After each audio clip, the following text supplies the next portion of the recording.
محمد رسول اللہ صلی اللہ علیہ وسلم آخری نبی ہیں. آپ کے بعد کوئی اور نبی آنے والا نہیں ہے.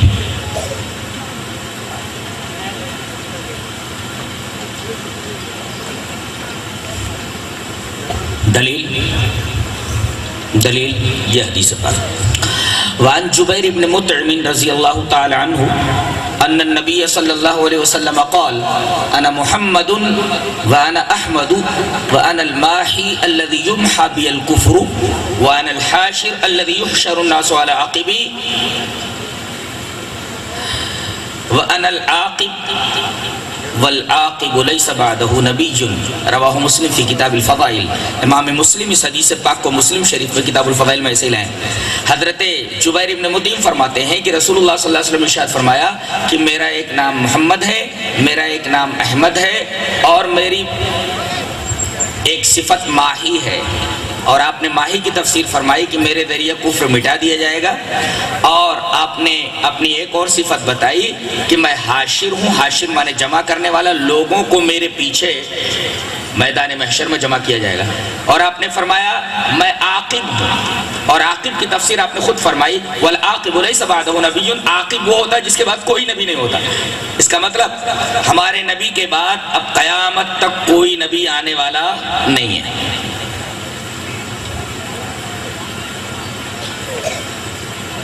اتنی بات اگر سمجھ میں آ گئی ہو تو بات یہاں سے شروع کریں کہ ہمارے نبی کو دو ہی چیزیں دی گئی تھی، تیسری کوئی چیز نہیں. اور جو چیزیں آپ کو دی گئی تھی وہی آپ امت کو دے کر گئے. یاد رکھیے، ذہن نشین کیجئے، ہمارے نبی کو دو ہی چیزیں اللہ کی طرف سے دی گئی تھی، اور وہی دونوں چیزیں امت کو دے کر گئے. اب ان دونوں باتوں پر جی چاہتا ہے کہ دلیل پیش کر دوں. آپ کو دو ہی چیزیں دی گئی تھیں، دلیل یہ حدیث پاک. وعن المقدام ابن معدی کرب رضی اللہ تعالی عنہ عن رسول اللہ صلی اللہ علیہ وسلم انہو قال الا انی اوتیت الکتاب ومثلہ معہو الا یوشک رجل شبعان على اریکتہ یقول علیکم بالقرآن فما وجدتم فیہ من حلال فاحلوه وما وجدتم فیہ من حرام فحرموه الا لا يحل لكم لحم الحمار الأهلي ولا كل ذي ناب من السبع ولا نقطة واحد إلا أن يستغني عنها صاحبها ومن نزل بقوم فعليهم أن يقروه فإن لم يقروه فعليه أن يوقبهم بمثل قراه. رواه ابو داود فی کتاب السنہ. حضرت امام ابی داود رحمہ اللہ اس حدیث پاک کو ایسے ہی ابو داود شریف کتاب السنہ کے اندر لائے. راوی حضرت مقدام ابن معدی قریب ہے، میں نے پوری روایت ریفر کر دی ہے. حضرت مقدام فرماتے ہیں کہ رسول اللہ صلی اللہ علیہ وسلم نے ارشاد فرمایا سنو، مجھے کتاب دی گئی ہے، یعنی قرآن. الا انی اوتیت الکتاب، سنو بے شک مجھے قرآن دیا گیا ہے، اللہ کی کتاب دی گئی ہے. وَمِثْلَهُ مَعَهُ، اور اسی کے مثل، اسی کے ساتھ ایک اور چیز بھی دی گئی ہے. تو پہلی بات تو یہ معلوم ہوئی آپ کو قرآن دیا گیا ایک، دوسرے ایک اور چیز دی گئی جو اسی کے مثل ہے یعنی حدیث. اور تیسری بات یہ معلوم ہوئی کہ قرآن کے ساتھ ساتھ یہ چیز برابر اترتی رہی ہے. یہ قرآن دیا گیا اور قرآن کے ساتھ ایک اور چیز، اور وہ مثلہ جو قرآن حکیم کے مثل ہے. یعنی جس طرح قرآن حجت ہے اسی طرح رسول اللہ صلی اللہ علیہ وسلم کی احادیث جب اسی کے مثل ہے تو وہ بھی اسی طرح حجت ہے جس طرح قرآن کریم حجت ہے. اور اس کے بعد آپ نے فرمایا ایک زمانہ ایسا آئے گا کہ کچھ لوگ کہیں گے کہ تمہارے لیے قرآن کافی ہے، تمہیں حدیث کی ضرورت نہیں ہے، تو قرآن میں جو حلال پاؤ اسے حلال سمجھو، جسے حرام پاؤ اسے حرام سمجھو. آپ نے وارننگ دیتے ہوئے، تنبیہ فرماتے ہوئے فرمایا کہ دیکھو ساری باتیں آپ کو قرآن میں نہیں ملیں گی. بلکہ کچھ باتیں اللہ تبارک و تعالی نے بتانے کے لیے مجھے مقرر کیا ہے. ساری باتیں قرآن میں نہیں پاؤ گے. تو یہ کہنا کہ قرآن میں جو حلال ہے اسے حلال سمجھو، جو حرام اسے حرام سمجھو، بہت ساری ایسی چیزیں ہیں جن کی حلت اور حرمت کا پتہ قرآن سے نہیں چلے گا.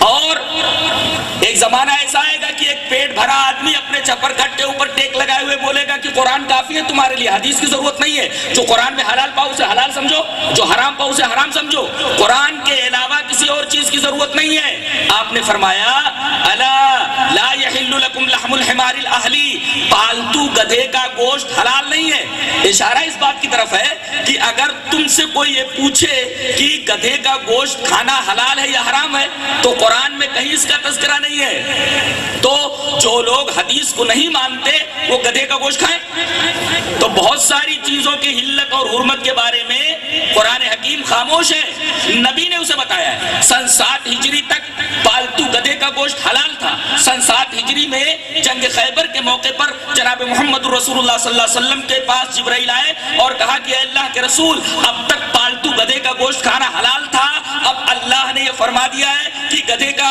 گوشت حلال نہیں ہے، لہذا آپ اپنے صحابہ کو کہہ دیجئے اور قیامت تک آنے والے تمام متبعین کو بول دیجئے کہ ان کے اوپر پالتو گدھے کا گوشت حرام ہے، حلال نہیں ہے.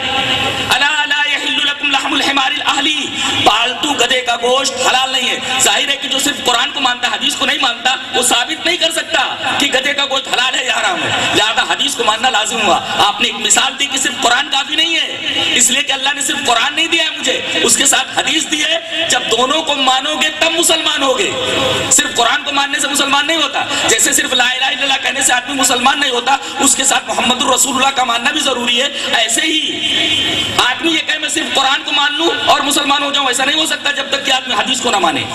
اچھا، اس کے بعد آپ نے ایک اور بات فرمائی کہ وَلَا كُلُّ ذِي نَابٍ مِّنَ السَّبُعِ، ایسا درندہ، ایسا جانور جس کے کچلیوں والے دانت ہوں، پورے دانت کچلیوں والے ہوں یعنی پوائنٹڈ، وہ سارے کے سارے جانور حرام. جیسے نیولا اس کے دانت پوائنٹڈ ہوتے ہیں، حرام. بلی اس کے دانت پوائنٹڈ ہوتے ہیں، حرام. کتا اس کے دانت پوائنٹڈ ہوتے ہیں، حرام. چوہا اس کے دانت پوائنٹڈ ہوتے ہیں، حرام. بلی اس کے دانت پوائنٹڈ ہوتے ہیں، حرام. میری طرف دیکھو، ادھر ادھر مت دیکھو، غور سے دیکھو، ادھر ادھر منڈی مت کرو. تو یہ ساری چیزیں حدیث سے معلوم ہوئی کیا کہ جن کے دانت پوائنٹڈ ہوں زیناب جانور وہ سارے کے سارے حرام ہیں. اب کوئی پوچھے کہ کتا حلال یا حرام، بتا دیا گیا کہ پوائنٹڈ دانت ہے اس کے، زیناب ہے، حرام. کوئی پوچھے کہ نیولا حلال یا حرام، زیناب ہے، کچلیوں والے دانت ہے، حرام. اسی طرح بلی حلال یا حرام، کچلیوں والے دانت ہے، پوائنٹڈ ہے، حرام.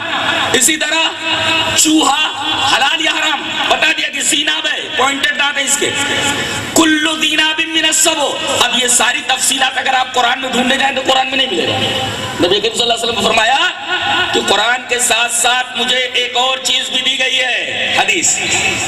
اور آپ نے ایک بات اور فرمائی کہ اگر کسی کی کوئی چیز گر گئی، مثلا یہ گھڑی ہے یا یہ موبائل ہے، گر گیا، اب مجھے مل گیا، یہ کسی کا موبائل ہے مجھے مل گیا، اب میں کیا کروں اس کا؟ قرآن میں اس کی کوئی تفصیل موجود نہیں ہے. حدیث میں ہے کہ 1 سال تک گری پڑی چیز کو اپنے پاس رکھو اور لوگوں کے درمیان بولتے رہو کہ مجھے ایک موبائل ملا ہے. 1 سال کے بعد آپ اس کو استعمال کر سکتے ہیں، 1 سال تک استعمال نہیں کر سکتے. 1 سال تک اپنے پاس رکھیے، 1 سال کے بعد آپ استعمال کر سکتے ہیں، مگر 1 سال کے بعد اگر وہ آتا ہے موبائل والا تو آپ یہ موبائل اس کے حوالے کر دیں. یہ بات معلوم ہے. وَلَا نُقْطَةٌ وَاحِدٍ، گری پڑی چیز یہ حلال نہیں ہے مگر اس تفصیل کے ساتھ. اگر آپ قرآن میں دیکھیں گے تو قرآن میں یہ جزیہ یا مسئلہ نہیں ملے گا. پتہ یہ چلا کہ نبی کریم صلی اللہ علیہ وسلم کو 2 چیزیں دی گئی تھی. الا انی اوتیت الکتاب ومثلہ معہ، بے شک مجھے قرآن دیا گیا اور اسی کے ساتھ ایک اور چیز دی گئی جو حجت میں اسی کے برابر ہے، یعنی حدیث. تو یہ بات ثابت ہو گئی کہ نبی کو ایک چیز نہیں بلکہ 2 چیزیں دی گئی تھی. یہ بات ثابت ہو گئی کہ اللہ نے نبی کو دو چیزیں دی تھی، قرآن اور حدیث. اچھا وہی دونوں چیزیں جو آپ کو ملی تھی وہ آپ امت کو دے کر کے گئے، اس کا ثبوت حدیث اس طرح. وعن ابی ہریرہ رضی اللہ تعالی عنہ قال قال رسول اللہ صلی اللہ علیہ وسلم انی قد ترکت فیکم شیئین لن تضلوا بعدہما کتاب اللہ و سنتی ولن یتفرقا حتی یرد علی الحوض رواہ الحاکم فی المستدرک فی کتاب العلم. حضرت امام حاکم اپنی حدیث کی کتاب مستدرک علی الصحیحین میں اس حدیث کو کتاب العلم کے اندر لائے. راوی حضرت ابو ہریرہ ہے. حضرت ابو ہریرہ فرماتے ہیں کہ جناب محمد رسول اللہ صلی اللہ علیہ وسلم نے ارشاد فرمایا کہ بے شک میں نے تمہارے درمیان دو چیزیں چھوڑ دی ہیں، ان کے بعد تم کبھی گمراہ نہیں ہوگے، اللہ کی کتاب اور میری سنت. اس کا مطلب یہی قرآن جو ملا تھا آپ کو اور سنت جو آپ کو ملی تھی، یہی دونوں چیزیں ملی تھی، یہی دونوں چیزیں آپ نے فرمایا میں تمہارے درمیان چھوڑ کر جا رہا ہوں، اور ان دونوں چیزوں کو مضبوطی سے پکڑے رہو گے تو کبھی گمراہ نہیں ہوگے. اور یہ بھی بات فرمائی آپ نے وَلَن يَتَفَرَّقَا حَتَّى يَرِدَ عَلَيْهِ الْحَوْض، یہ دونوں یعنی قرآن اور حدیث دونوں ایک دوسرے سے جدا نہیں ہو سکتے یہاں تک کہ میرے پاس حوض کوثر پر آ جائیں. اب کوئی آدمی اگر قرآن کو حدیث سے، حدیث کو قرآن سے اگر الگ کرنا چاہے تو یہ دونوں الگ نہیں ہو سکتے. اور کوئی یہ کہے کہ اللہ کے رسول ان دونوں چیزوں کے علاوہ کچھ اور دے کر گئے ہیں، وہ بھی شریعت اسلامیہ کا، قرآن اور حدیث کا انکار کرنے والا ہے کہ نبی دو چیزیں دے کر کے جائیں اور یہ بولے کہ تین لینا ہے مجھے، اور نبی دو چیزیں دے کر کے جائیں وہ کہے مجھے ایک ہی چیز لینی ہے. تو جس طریقے سے ایک چیز لینا درست نہیں ہے، دونوں چیزیں لینا ضروری ہے، اسی طریقے سے کوئی آدمی ہے کہ میں تین چیزیں لوں گا، یہ بھی اسی طریقے سے ہے. یہ بڑھانے والا ہے، یہ گھٹانے والا ہے. ظاہر ہے کہ نہ گھٹانے والا چلے گا نہ بڑھانے والا چلے گا. جتنا نبی کو ملا اتنا امت کو دے دیا. نبی کے لیے وہ دونوں چیزیں کافی تھی، امت کے لیے بھی کافی ہونی چاہیے. سمجھ گئے؟ ہاں کبھی کبھی ایسا ہوتا ہے کہ قرآن و حدیث میں کوئی مسئلہ واضح طور پر دکھائی نہیں دیتا، موجود ہے اس لیے کہ اللہ نے فرما دیا الیوم اکملت لکم دینکم واتممت علیکم نعمتی ورضیت لکم الاسلام دینا. اصول اور کلیات کے اعتبار سے قرآن و حدیث مکمل ہے. اب کسی جزئیے کو بیان کرنا، کسی مسئلے کو بیان کرنا یہ ایسا ہے کہ کسی آیت سے صاف طور پر معلوم نہیں ہوتا. کسی آیت سے یا حدیث سے کوئی مسئلہ صاف طور پر معلوم نہ ہو تو عالم سے پوچھا جائے گا. اب عالم قرآن اور حدیث میں غور کرے گا اور یہ بچے کو پیچھے کر دیجیے، بچے کو پیچھے کر دیجیے، کوئی ڈسٹرب نہیں دائیں بائیں ہونا، چل پیچھے چلے. تو اگر کوئی مسئلہ قرآن اور حدیث میں صاف طور پر نہیں ملا تو اب عالم سے پوچھیں گے. اب عالم قرآن اور حدیث میں غور کرے گا اور اجتہاد کرے گا. یہ اجتہاد وقتی طور کے لیے ہے، ہمیشہ کے لیے نہیں ہے. اگر کبھی ایسا ہو کہ قرآن اور حدیث کی کوئی صاف آیت یا صاف حدیث سامنے آ جائے تو اس اجتہاد کو چھوڑ دینا پڑے گا. جیسے اس کی ایک مثال ہے کہ کوئی ایک آدمی ایک جنگل میں اتر پڑا، چاروں طرف اندھیرا ہے، رات کا وقت ہے، اب اس کو نماز پڑھنی ہے عشاء کی. اب اس کی سمجھ میں نہیں آ رہا ہے کہ پچھم کس طرف ہے. تھوڑی دیر تک تلاش کرتا ہے، کوشش کرتا ہے اور اپنے اجتہاد سے کہ مجھے ایسا لگتا ہے جیسے پچھم یہی ہے، اس کے بعد نماز پڑھ لیتا ہے عشاء کی. اور جب صبح ہوتی ہے تو دیکھتا ہے کہ جس طرف منہ کر کے میں نے نماز پڑھی تھی اس طرف تو سورج نکل رہا ہے، یعنی میں نے رات کو پورب کی طرف منہ کر کے نماز پڑھی ہے. تو یہ رات والی نماز تو ہو گئی، لیکن اب مسئلہ واضح ہو گیا کہ یہ پچھم نہیں پورب ہے. اب اس کی طرف منہ کر کے نماز نہیں پڑھے گا وہ، لیکن رات میں جو اس نے نماز پڑھی تھی وہ نماز ہو گئی. تو اجتہاد وقتی طور کے لیے ہوتا ہے. اگر اس کے بعد قرآن اور حدیث کوئی آیت سامنے آ جائے یا کوئی حدیث سامنے آ جائے تو اس مسئلے کو چھوڑ دینا پڑے گا. یہ ہے اجتہاد کی حقیقت. میں اس پر ایک واقعہ آپ کے سامنے بیان کروں. امام شافعی رحمۃ اللہ علیہ امام مالک کے شاگرد ہیں. غور سے سنیے. البدایہ والنہایہ میں ایک واقعہ بیان کیا گیا ہے کہ امام شافعی رحمت اللہ علیہ امام مالک کے شاگرد ہیں، امام مالک استاذ ہیں۔ ایک دفعہ ایک شخص امام مالک کے درس میں آیا، آ کر کے پاس میں بیٹھ گیا، کہا کہ حضرت ایک مسئلہ پوچھنا ہے۔ کہا کہ پوچھو۔ کہا کہ حضرت میرے پاس ایک طوطی تھی اور ایک خریدار آیا، میں نے اس سے یہ کہا کہ میری یہ طوطی ہے جو برابر بولتی رہتی ہے، اگر ایسا نہ ہو تو میری بیوی پر طلاق۔ وہ 1000 روپیہ دے کر کے طوطی لے گیا، اور اب 4 دن کے بعد آیا ہے اور کہہ رہا ہے کہ تو نے یہ کہا تھا کہ یہ طوطی برابر بولتی رہتی ہے، یہ طوطی تو کبھی کبھی خاموش ہو جاتی ہے،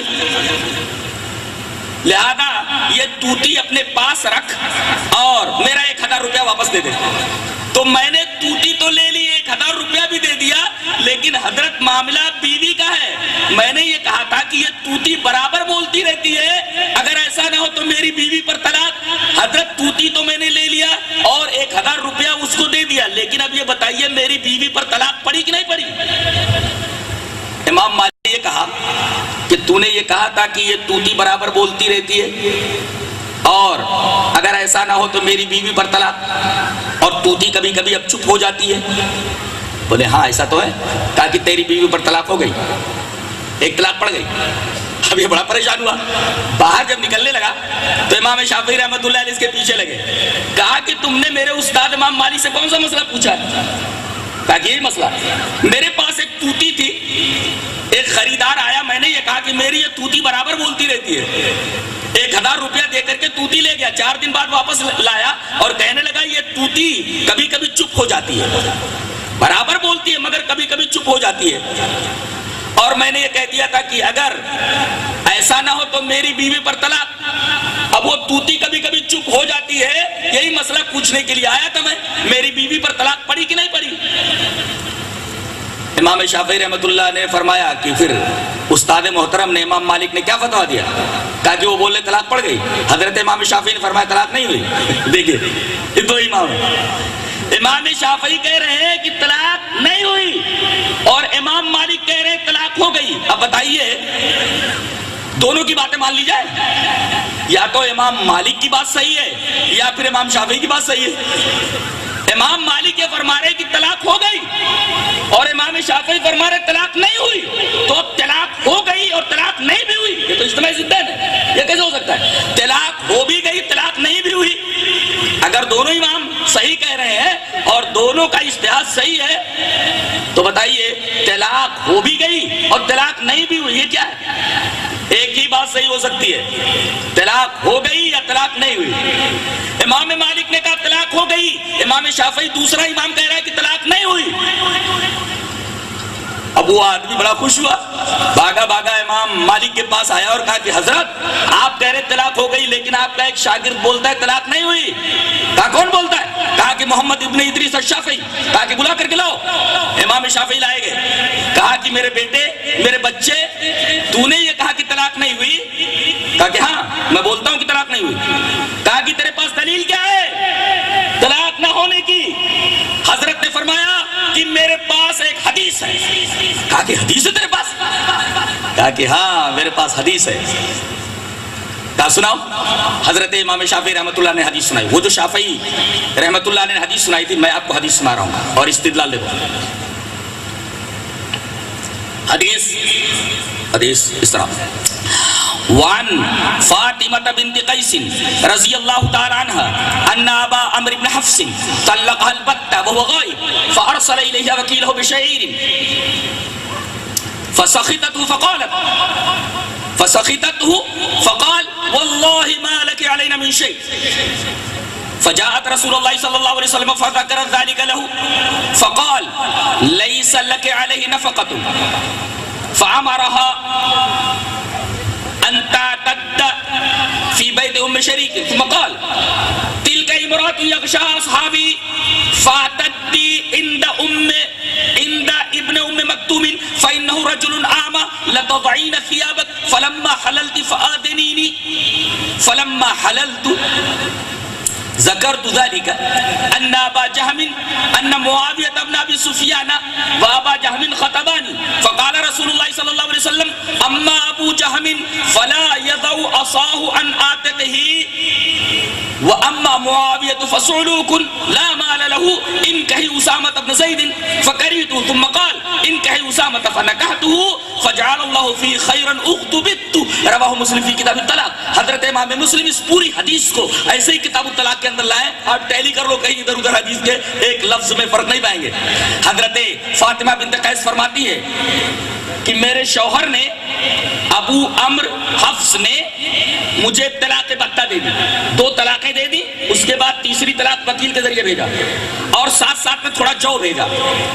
کہتی ہے کہ میں نے جو دیکھا تو میرا پارا چڑھ گیا، میں نے کہا کہ یہ آدمی میرے ساتھ اتنے دنوں تک میرا شوہر بن کر کے رہا، اب طلاق اس نے تیسری دے دی، تھوڑا سا جو بھیجا ہے، میں یہ جو نہیں لیتی اور بھی کچھ لوں گی۔ تو وہ بولنے لگا، آدمی جو وکیل تھا اس نے کہا کہ تیرا ہمارے اوپر کچھ بھی نہیں ہے، تینوں طلاق ہو گئی، اب تیرا کوئی حق ہمارے اوپر نہیں بنتا، تیرے شوہر کے اوپر تیرا کوئی حق نہیں ہے۔ یہ بھاگی بھاگی نبی کریم صلی اللہ علیہ وسلم کے پاس آئی اور کہا کہ اللہ کے رسول میرے شوہر نے 2 طلاقیں خود دی اور تیسرا اپنے وکیل کے ذریعے بھیجا، تیسری طلاق، اور تھوڑا سا جو بھیجا ہے، اللہ کے رسول مجھے کچھ اور چاہیے۔ نبی نے فرمایا کہ تیرے شوہر کے اوپر تیرا کوئی اب حق نہیں ہے اور کوئی نفقہ نہیں ہے، کوئی خرچ وہ نہیں دے گا۔ اور پھر آپ نے یہ فرمایا کہ جا اب عدت گزار لے 3 حیض۔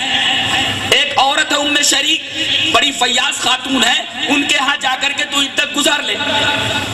جب وہ چلنے لگی تو آپ نے فرمایا سنو، یہ جس عورت کے ہاں میں نے عدت گزارنے کے لیے کہا تھا وہاں تو میرے بہت سارے صحابہ آتے جاتے رہتے، تلک امرأۃ یغشاہا صحابی، میرے بہت سارے صحابہ آتے جاتے رہتے، بے پردگی ہے وہاں، تو ایسا کرو تم ایک اندھے صحابی ہیں، رجل اعمی عبداللہ ابن ام مکتوم، تم ان کے ہاں عدت گزار لو، اگر اتفاق سے تم کپڑے بدل رہی ہوگی، اگر وہ سامنے آ جائے تو چونکہ وہ اندھے صحابی ہیں تو زیادہ کوئی مسئلہ پیدا نہیں ہوگا، اور جب تم حلال ہو جاؤ تو پھر مجھے بتانا۔ جب یہ حلال ہو گئی تو نبی کریم صلی اللہ علیہ وسلم کے پاس آئیں گے 3 مہینے بعد، کہا کہ اللہ کے رسول میں حلال ہو گئی اور مجھے 2 آدمیوں نے پیغام نکاح دیا ہے، کون؟ ایک تو ابو جہم ہے اور دوسرے معاویہ ابن ابی سفیان ہے۔ تو آپ نے فرمایا ان 2 آدمیوں نے تجھے پیغام نکاح دیا ہے؟ بولے ہاں۔ آپ نے فرمایا کہ معاویہ ابن ابی سفیان تو سولوک ہے، فقیر ہے، غریب آدمی ہے، لا مال لہ، ان کے پاس مال وغیرہ نہیں ہے۔ اس سے ایک نکتہ معلوم ہوا کہ لڑکی کو کم سے کم ایسے لڑکے کے حبال عقد میں دینا چاہیے، ایسے لڑکے سے شادی کرنی چاہیے کہ کم سے کم کھلا پلا لے۔ آپ نے فرمایا کہ یہ معاویہ ابن ابی سفیان یہ تو فقیر آدمی ہے، لا مال لہ، ان کے پاس کوئی مال نہیں ہے، کھلا پلا نہیں پائے گا، اور یہ ابو جہم یہ تو اپنی لاٹھی اپنے کندھے سے اتارتا ہی نہیں، فلا یضع عصاہ عن عاتقہ، وہ اپنی لاٹھی اپنے کندھے سے اتارتا ہی نہیں۔ تم ایسا کرو اسامہ ابن زید سے نکاح کر لو۔ کہہ رہی کہ پہلے مجھے پسند نہیں آیا، لیکن آپ نے پھر فرمایا ان کہ اسامہ سے نکاح کر لو۔ کہتی ہے کہ میں نے نکاح کر لیا نبی کریم صلی اللہ علیہ وسلم کے مشورے سے، تو اللہ نے اتنا بہترین جوڑا ہم لوگوں کو بنایا کہ عورتیں رشک کرتی تھی۔ حضرت امام شافعی نے فرمایا کہ یہاں دیکھیے اللہ کے رسول نے ابو جہم کے بارے میں فرمایا فلا یضع عصاہ عن عاتقہ، وہ اپنا ڈنڈا اپنا سوٹا، یعنی عورتوں کو بہت مارتا ہے، اپنا سوٹا اپنا ڈنڈا اپنے کندھے سے اتارتا ہی نہیں۔ اتارتا ہی نہیں کیا مطلب؟ وضو بناتے تب اتار دیتے ہیں، نماز پڑھتے تو اتار دیتے ہیں، کوئی اور کام کرتے تو اتار دیتے ہیں، یعنی کثرت سے وہ اپنی لاٹھی کو اپنے کندھے کے اوپر رکھتے ہیں لیکن کبھی کبھی اتار دیتے ہیں۔ تو اگر توتی برابر بولتی ہے کبھی کبھی چپ ہو جاتی ہے تو کثرت کا اعتبار ہوگا۔ حضرت امام شافعی نے فرمایا طلاق نہیں ہوئی، اور یہ حدیث پاک اس بات کی دلیل ہے۔ حضرت امام مالک نے کہا میرے بیٹے میرے قریب آؤ، اور حضرت امام شافعی کو انہوں نے سینے سے لگا لیا اور اپنے مسئلے سے رجوع کیا۔ کیا بات ہے، اتنا بڑا امام ایک مسئلہ بتاتا ہے اور دوسرا امام کہتا ہے آپ کا مسئلہ غلط ہے، لیکن پہلا امام فوراً رجوع کر لیتا ہے۔ آج یہی مزاج ہمارے علماء کا ہو کہ اگر کوئی فتویٰ دے اور کوئی حدیث اس کے خلاف آ جائے تو فوراً اپنے فتوے سے رجوع کر لے۔ یہی طریقہ تھا امام مالک کا، یہی طریقہ طریقہ تھا امام شافعی کا، یہی طریقہ تھا امام ابو حنیفہ رحمۃ اللہ علیہ کا، یہی طریقہ تھا حضرت امام مالک کا۔ اب دیکھیے آپ، اس سے یہ پتہ چلا کہ اماموں سے غلطی ہو سکتی ہے، ضروری نہیں کہ امام کوئی مسئلہ بتائے تو وہ صحیح بھی ہو، کبھی کبھی مسئلہ بتانے میں امام سے غلطی ہو سکتی ہے۔ تو یہ کہنا کہ سب صحیح ہے، ایسا کیسے ہو سکتا ہے؟ امام مالک کہیں کہ یہ طلاق ہو گئی، امام شافعی بولے طلاق نہیں ہوئی، تو دونوں باتیں کیسے مان لیں گے؟ ایک ہی صحیح ہوگی نا، یا تو امام مالک کی بات صحیح ہے پھر امام شافعی کی۔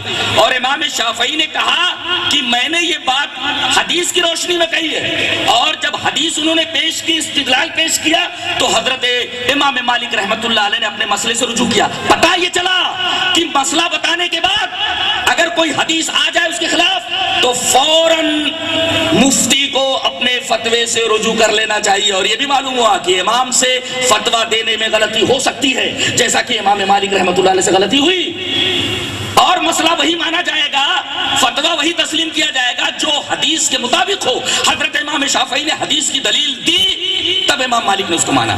جی اچھا، پتا کیا چلا؟ پتا یہ چلا کہ غلطی صرف رسول سے نہیں ہوتی، اس لیے کہ وہ معصوم ہوتے ہیں، بقیہ سب سے غلطی ہو سکتی ہے۔ اس غلطی کو دین مت بناؤ، دین صرف قرآن و حدیث ہے، یہ میں نے بتایا۔ اللہ تعالیٰ نے نبی کو دو چیزیں دی، قرآن اور حدیث، اور وہی دو چیزیں دے کر کے گئے ہیں، یہ باتیں حدیث سے ثابت۔ اچھا، اجتہاد کبھی صحیح ہوتا ہے کبھی غلط ہوتا ہے عالم سے، وہی اجتہاد صحیح مانا جائے گا جو حدیث کے مطابق ہو، یہ تیسری بات ثابت ہوئی تیسری حدیث سے۔ اچھا، اب آگے بڑھیے حدیث کی عظمت پر کہ حدیث کی اہمیت کیا ہے۔ میں ایک بات بولتا ہوں آپ سے کہ یہ ایک پیلی چیز ہے، اگر کسی کو معلوم نہیں کہ یہ سونا ہے تو اس کی قدر کیا جانے گا، لیکن اگر اسے معلوم ہو کہ یہ سونا ہے، علم ہو جائے اس کو، تو اس کو پیتل نہیں سمجھے گا، سونا سمجھ کر کے خریدے گا، اس لیے کہ اسے معلوم ہو گیا کہ یہ سونا ہے۔ آج حدیثوں کی عظمت، حدیثوں کا امپورٹنس، اس کی اہمیت معلوم نہیں ہے لوگوں کو، اسی وجہ سے وہ حدیث موجود ہونے کے باوجود کسی دوسرے آدمی کی بات کو لے لیتے۔ کاش انہیں حدیث کی عظمت کا علم ہوتا۔ آئیے میں بتاتا ہوں کہ حدیث کی عظمت کیا تھی صحابہ کرام کے زمانے میں اور تابعین کے زمانے میں۔ حدیث اس طرح، وان کثیر ابن قیس قال كنت جالسا مع ابي الدرداء رضي الله تعالى عنه في مسجد دمشق فجاءه رجل فقال يا ابا الدرداء اني جئتك من مدينه الرسول صلى الله عليه وسلم لحديث بلغني انك تحدثه عن رسول الله صلى الله عليه وسلم ما جئت لحاجه قال فاني سمعت رسول الله صلى الله عليه وسلم يقول من سلك طريقا يطلب فيه علما سلك الله به طريقا من طرق الجنه وان الملائكه لتضع اجنحتها رزقا لطالب العلم وان العالم لا يستغفر له من في السماوات والارض والحيتان في جوف الماء وان فضل العالم على العابد كفضل القمر ليله البدر على سائر الكواكب وان العلماء ورثه الانبياء وان الانبياء لم يورثوا دينارا ولا درهما انما ورثوا العلم فمن اخذه اخذ بحظ وافر رواه ابو داؤد في كتاب العلم۔ حضرت امام ابی داؤد اس حدیث پاک ویسے کتاب العلم کے اندر لائے، میں نے پوری روایت ریفر کر دی ہے۔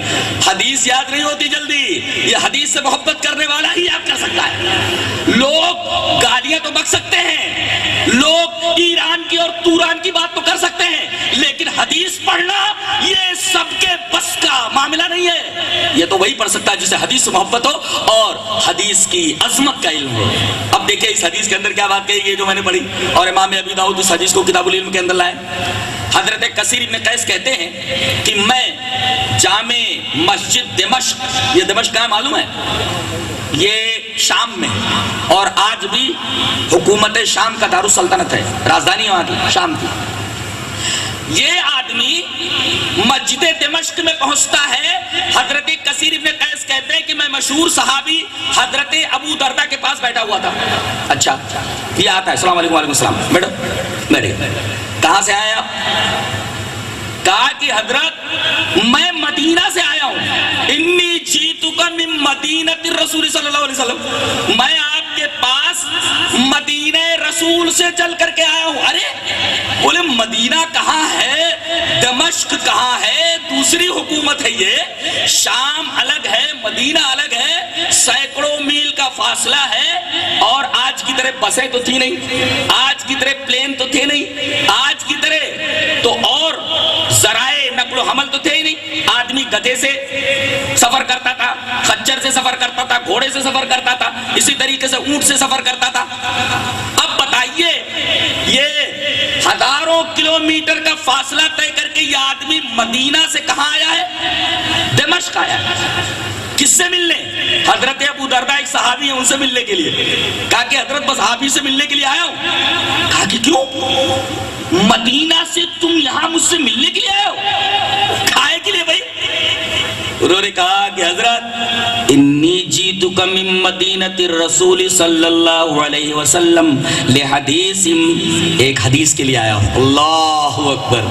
آپ لوگ تو یہی کہیں 2 کلومیٹر سے 5 کلومیٹر سے 50 کلومیٹر سے آئے ہیں, اور بسوں سے آئے ہیں, اور ذرائع نقل و حمل بہت اچھے ہیں, آپ آگئے.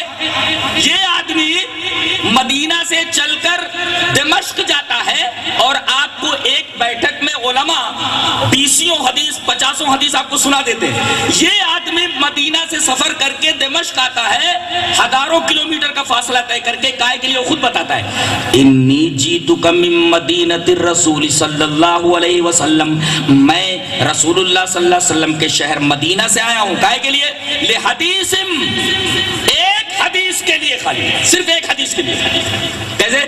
بلغنی انک تحدث عن رسول اللہ صلی اللہ علیہ وسلم, مجھے معلوم ہوا ہے کہ آپ وہ حدیث جناب محمد رسول اللہ صلی اللہ علیہ وسلم سے روایت کرتے ہیں. بس میں وہ ایک حدیث سننے کے لیے مدینہ سے سفر کر کے دمشق آیا ہوں. یہ ہے حدیث کی عظمت. اللہ اکبر. حدیث کی عظمت وہی جان سکتا ہے. قدر گوہر شاہ دانت یا بدانت جوہری. گوہر کی قدر یا تو جوہری جانتا ہے یا پھر بادشاہ جانتا ہے. اسے ایک ترکاری بیچنے والے کے سامنے رکھ دو تو وہ کیا جانے پتھر میں اور گوہر میں وہ کیا فرق کرے گا, اس لیے کہ اسے معلوم ہی نہیں ہے کہ یہ گوہر ہے. قدر گوہر شاہ دانت یا بدانت جوہری. گوہر کی قدر, ڈائمنڈ کی قدر وہی جانتا ہے جو اس کا پارکھی ہے, وہی جانتا ہے جو اس کا پہننے والا ہو. قدر گوہر شاہ دانت یا بدانت جوہری. ایک ترکاری بیچنے والا بھلا یہ کیسے جان سکتا ہے کہ یہ پتھر ہے یا یہ ہیرا ہے؟ ہیرے کی قدر تو 2 ہی آدمی جانتے ہیں, یہ حدیث کی قدر جانتے تھے. آج حدیثوں کی پہچان اور اس کی قدر ہمارے دلوں میں نہیں ہے, تو ہم ترکاری بیچنے والے کی طرح ہیں. یہ آدمی حدیث کی قدر جانتا تھا, تب اس نے ہزاروں کلومیٹر کا فاصلہ طے کیا صرف ایک حدیث سننے کے لیے.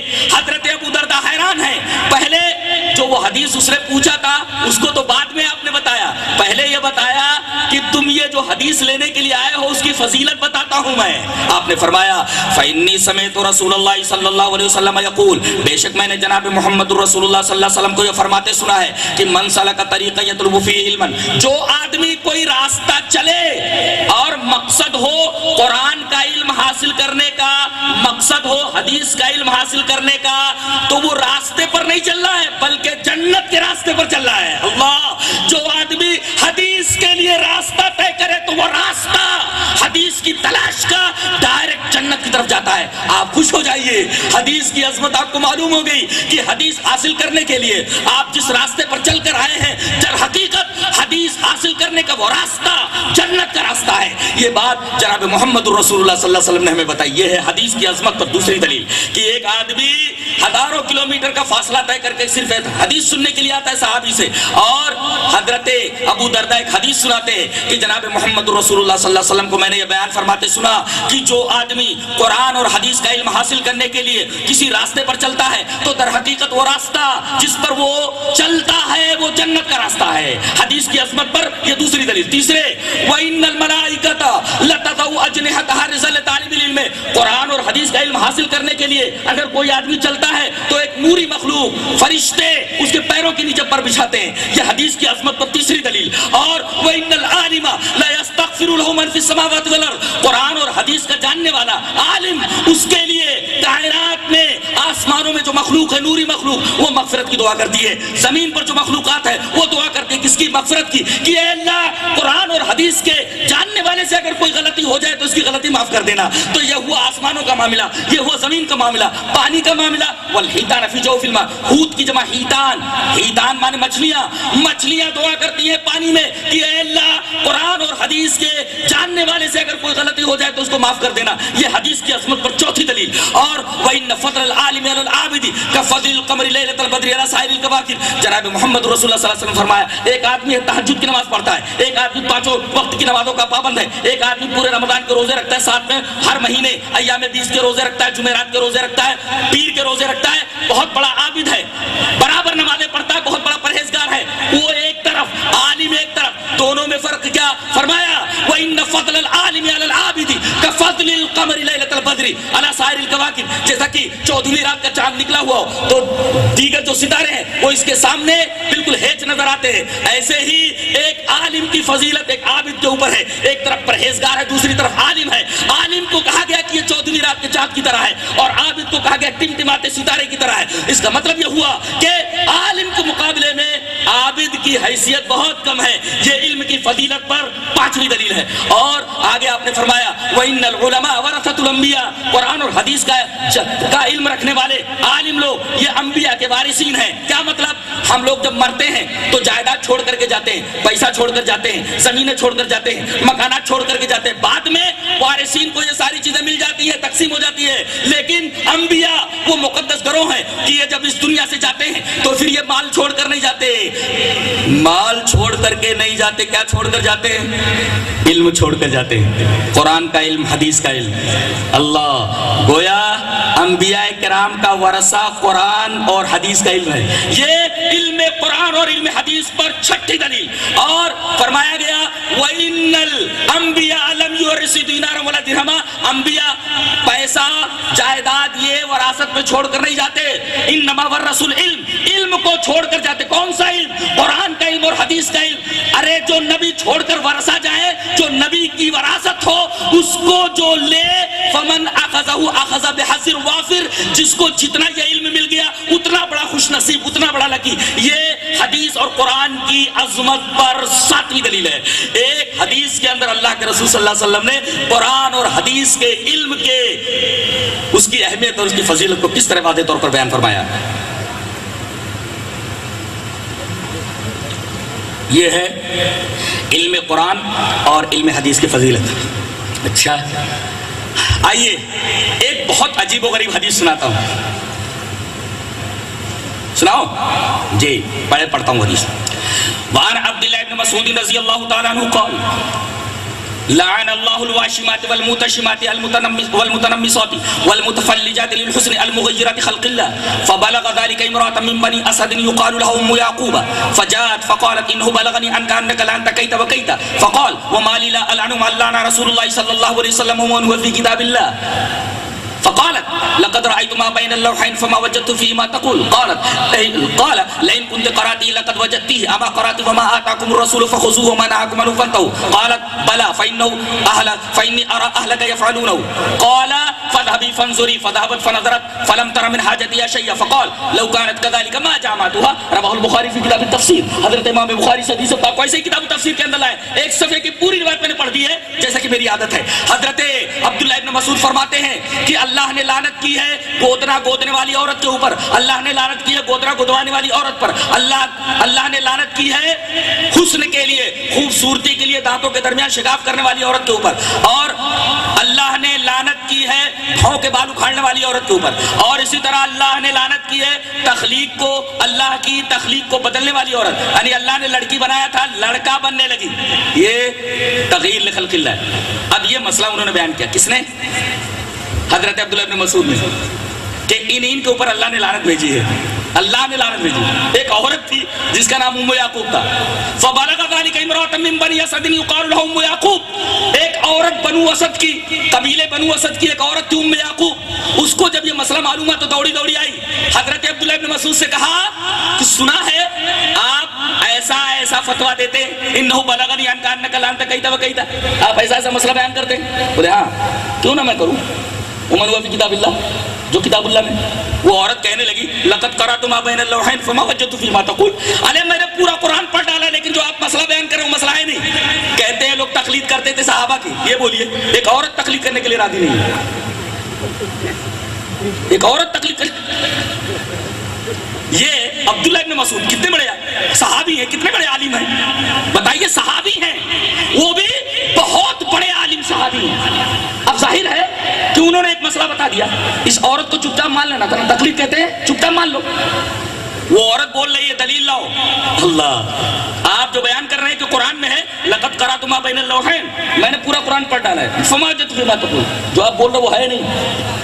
جو آپ بول رہے ہیں وہ ہے نہیں. اللہ اکبر. عورتوں کو کتنا علم ہوتا تھا قرآن و حدیث کا. اب اگر چپ چاپ مان لینے کا ہے کہ بھئی صحابہ کی تقلید ہے تو یہ عورت کیوں نہیں مان رہی ہے؟ وہ تو بول رہی ہے جو آپ بیان کر رہے ہو قرآن میں نہیں ہے, دلیل لاؤ. دلیل مانگ رہی ہو. اس کا مطلب یہ ہے کہ صحابہ اور صحابیات شریعت کی کوئی بات آتی تھی تو اس پر قرآن کی دلیل مانگتے تھے, حدیث کی دلیل مانگتے تھے. انہوں نے یہ بات کہی کہ اللہ نے لعنت کی ہے انہی عورتوں کے اوپر. وہ عورت آتی ہے بولتی ہے یہ بات کہاں سے کہہ رہے ہو؟ بولے قرآن سے کہہ رہا ہوں. وہ عورت کہنے لگی قرآن میں نہیں ہے یہ جو تم بیان کر رہے ہو. ایک صحابی کو ٹوک رہی ہے یہ کہ جو مسئلہ آپ بیان کر رہے ہو کہاں ہے؟ بولے وہ من ہوا فی کتاب اللہ, اللہ کی کتاب میں. وہ بولنے لگی کہ ایسا مت بولو, میں نے پورا قرآن پڑھ ڈالا ہے, میں نے وہ مسئلہ نہیں پایا جو آپ بیان کر رہے ہو. اللہ یہ ہے تحقیق. چپ چاپ مان لینا نہیں تھا. کیا تکلیف کیا نہیں, چپ چاپ مان لینا تھا نا. نہیں مان نہیں ہے. وہ دلیل لاؤ. بولتے قرآن میں ہے, کہتے قرآن پڑھ ڈالا میں نے, قرآن میں نہیں ہے. عبداللہ ابن مسعود فتویٰ دے رہے کتاب اللہ میں. اچھا وہ عورت بولے کتاب اللہ پڑھ ڈالا میں نے, کتاب اللہ میں نہیں ہے. دلیل لاؤ. کیسے بولے تم؟ اب وہ کہہ رہے اما قراتی وما آتاکم الرسول فخذوه وما نهاکم عنہ فانتہوا. اے اللہ کی بندی, کیا تو نے سورہ حشر کی آیت نہیں پڑھی کہ رسول جو تمہیں دے اسے لے لو اور جس چیز سے روکے اسے رک جاؤ؟ ہاں بولے ہاں ہے, یہ تو ہے. رسول جو تمہیں دے اسے لے لو, تو رسول ہی نے کہا ہے کہ گودنا گودنے والی عورت, گودنا گودوانے والی عورت, ان سب کے اوپر اللہ نے لعنت بھیجی ہے. تو رسول جو تمہیں دے اسے لے لو. یہ ہے کتاب اللہ میں. تب جب دلیل ملی قرآن کی تو وہ عورت خاموش ہوئی. اس کا مطلب جب تک دلیل نہ ملے تب تک سوالات کا سلسلہ جاری رہنا چاہیے. دلیل لاؤ, دلیل لاؤ. ایک عورت ماننے کے لیے تیار نہیں ہے. حضرت عبداللہ ابن مسعود کا فتویٰ, دلیل مانگ رہی ہے وہ, اور وہ کہہ رہے کتاب اللہ میں ہے. وہ کہہ رہی ہے کراس ایگزامینیشن کر کے, کراس ایگزامین کر رہی ہے وہ کہ قرآن کا حوالہ دے رہے, قرآن میں نے پڑھ ڈالا, قرآن میں نہیں ہے, دلیل لاؤ. وہ کہہ رہے اللہ کی بندی وما آتاکم الرسول فخذوہ. تب سمجھ میں آیا, بولے ہاں یہ ہے, دلیل مل گئی, عورت اپنے گھر چلی گئی. اس کا مطلب جب تک دلیل نہ ملے قرآن یا حدیث کی, یہ تو قرآن کی دلیل مل گئی, وہ عورت خاموش ہو گئی. اچھا آئیے حدیث کی دلیل دیکھتے ہیں. حدیث اس طرح, آپ لوگ ادھر ادھر مت دیکھو, بالکل میری طرف دیکھو غور سے. ادھر ادھر باتیں کرنے سے, تھوڑی دیر کے لیے آئے ہیں, ادھر ادھر دیکھنے سے کیا ہوتا ہے؟ ادھر دیکھ رہے ہیں ادھر دیکھ رہے ہیں بیچارے. یہ تو قرآن کی دلیل پیش ہوئی, فوراً وہ عورت مان گئی. اچھا ایک صاحب آتے پوچھنے کے لیے ایک بہت بڑے صحابی سے جو حضرت عبداللہ ابن مسعود کے پائے کے ہیں. حدیث کس طرح وعن ابی عمار قال قلت لجابر رضی اللہ تعالی عنہ الضبع الصید هي قال نعم قال قلت آکلها قال نعم قال قلت اقاله رسول اللہ صلی اللہ علیہ وسلم قال نعم رواه الترمذی فی کتاب الحج. حضرت امام ترمذی اس حدیث پاک کو کتاب الحج کے اندر لائے اور راوی حضرت ابو عمار ہیں. حضرت ابو عمار کہتے ہیں کہ میں مشہور صحابی حضرت جابر بن عبداللہ کے پاس گیا اور کہا کہ حضرت آپ بہت بڑے صحابی ہیں, ایک مسئلہ پوچھنا ہے. کہا کہ پوچھو. بولے سیہی کھانا کیسا ہے؟ بجو, بجو انگریزی میں اس کو بیجر بولتے, بیجر, اور ہم لوگ اس کو بجو بولتے. اچھا بجو کھانا کیسا ہے جس کو عربی میں زبع بولتے ہیں, ضاد بے عین زبع. ایک ہوتا ضب, وہ گو ہے, گو کھانا تو جائز ہے, یہ ضبعون ہے. تو وہ پوچھ رہا ہے الضبع الصید هي, کیا کفتار کا بجو کا معاملہ شکار کا ہے؟ کیا وہ شکار ہے, شکار کر سکتے ہیں؟ قال نعم. حضرت جابر بن عبداللہ نے کہا شکار کر سکتے ہو. دیکھو بات مان لینا چاہیے نا اس کو. بولے ہاں ہے شکار ہے, شکار کر سکتے ہو. اب وہ پوچھ رہا ہے قال قلت آکلها, میں شکار کر کے اس کو کھا سکتا ہوں, کہنا ایٹ اٹ, کھا سکتا ہوں اس کو. قال نعم, بولے ہاں بھائی کھا سکتے ہو. اچھا اب تو خاموش ہو جانا تھا, فتویٰ اتنے بڑے صحابی کا, اور اتنے بڑے صحابی 1000 سے زائد حدیث کرنے کا شرف حاصل ہے ان کو, حضرت جابر بن عبداللہ کو. ان سے پوچھ رہا ہے ابو عمار, حضرت ایک مسئلہ پوچھ رہا ہے. بولے پوچھو. کہتے ہیں کہ یہ بجو یہ شکار ہے. بولے ہاں ہے. بس خاموش ہو جانا تھا. وہ پوچھ رہے کھا سکتا ہوں شکار کر کے. بولے ہاں کھا سکتے ہو. اب تو مان لینا تھا کھا سکتے ہو, اس لیے کہ فتویٰ ہو گیا. اب وہ پوچھ رہے اقالہ رسول اللہ صلی اللہ علیہ وسلم, یہ بات آپ اپنی طرف سے کہہ رہے ہیں کہ رسول اللہ صلی اللہ علیہ وسلم نے کہا ہے. دیکھو یہ کون پوچھ رہا ہے؟ ابو عمار پوچھ رہے, تابعی ہیں. کس سے پوچھ رہے؟ صحابی سے پوچھ رہے. اللہ اکبر. اقالہ رسول اللہ صلی اللہ علیہ وسلم, یہ بات آپ اپنی طرف سے کہہ رہے ہیں کہ رسول اللہ صلی اللہ علیہ وسلم نے اس کو کہا ہے؟ بولے نعم, ہاں جناب محمد رسول اللہ صلی اللہ علیہ وسلم نے کہا ہے. تب جا کر وہ خاموش ہوئے. اس کا مطلب یہ ہے کہ جب تک سند, جب تک بات جناب محمد رسول اللہ صلی اللہ علیہ وسلم کی بارگاہ سے ثابت نہ ہو جائے تب تک وہ بات عمل کے لائق نہیں ہے. وہاں سے پروفڈ ہو جائے تو لے لو, ریجیکٹ ہو جائے تو ریجیکٹ کر دو. کہاں رہے گی تکلیف؟ بتائیے آپ. تکلیف کا مطلب تو یہ ہے کہ آدمی چپ چاپ اس کو مان لے. حضرت جابر سے یہ پوچھ رہے مسئلہ, کون؟ ابو عمار. کہہ رہے ہیں کہ کفتار بچو کا معاملہ شکار کا ہے, شکار کر سکتا ہوں. بولے ہاں کر سکتے ہو. کھا سکتا ہوں. بولے ہاں بھائی کھا سکتے ہو. کہا یہ بات آپ اپنی طرف سے کہہ رہے ہو اقالہ رسول اللہ صلی اللہ علیہ وسلم, کیا اس بات کو محمد رسول اللہ صلی اللہ علیہ وسلم نے کہا ہے؟ آپ نے فرمایا نعم, اس کو جناب محمد رسول اللہ صلی اللہ علیہ وسلم نے کہا ہے. اب جا کر خاموش ہوئے. پتہ یہ چلا کہ عمل اسی بات کے اوپر ہوگا جو بات قرآن سے ثابت ہو جائے, جو بات حدیث پاک سے ثابت ہو جائے. یہ اہمیت ہے حدیث کی. جی چاہتا ہے کہ حدیث کی عظمت پر ایک اور حدیث آپ کے سامنے پیش کروں.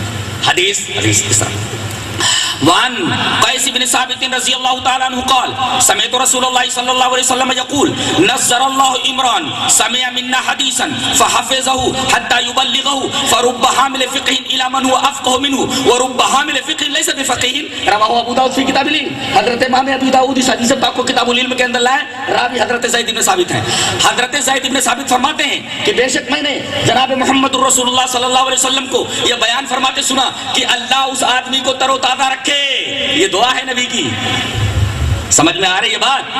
اللہ کے رسول دعا فرما رہے اللہ اس آدمی کو تر و تازہ رکھے, اللہ اس آدمی کو ہرا بھرا رکھے, ہمیشہ خوش رہے. کون؟ سمع منا حدیثا, جو مجھ سے ایک حدیث سن لے, فحفظہ, اس حدیث کو یاد کر لے.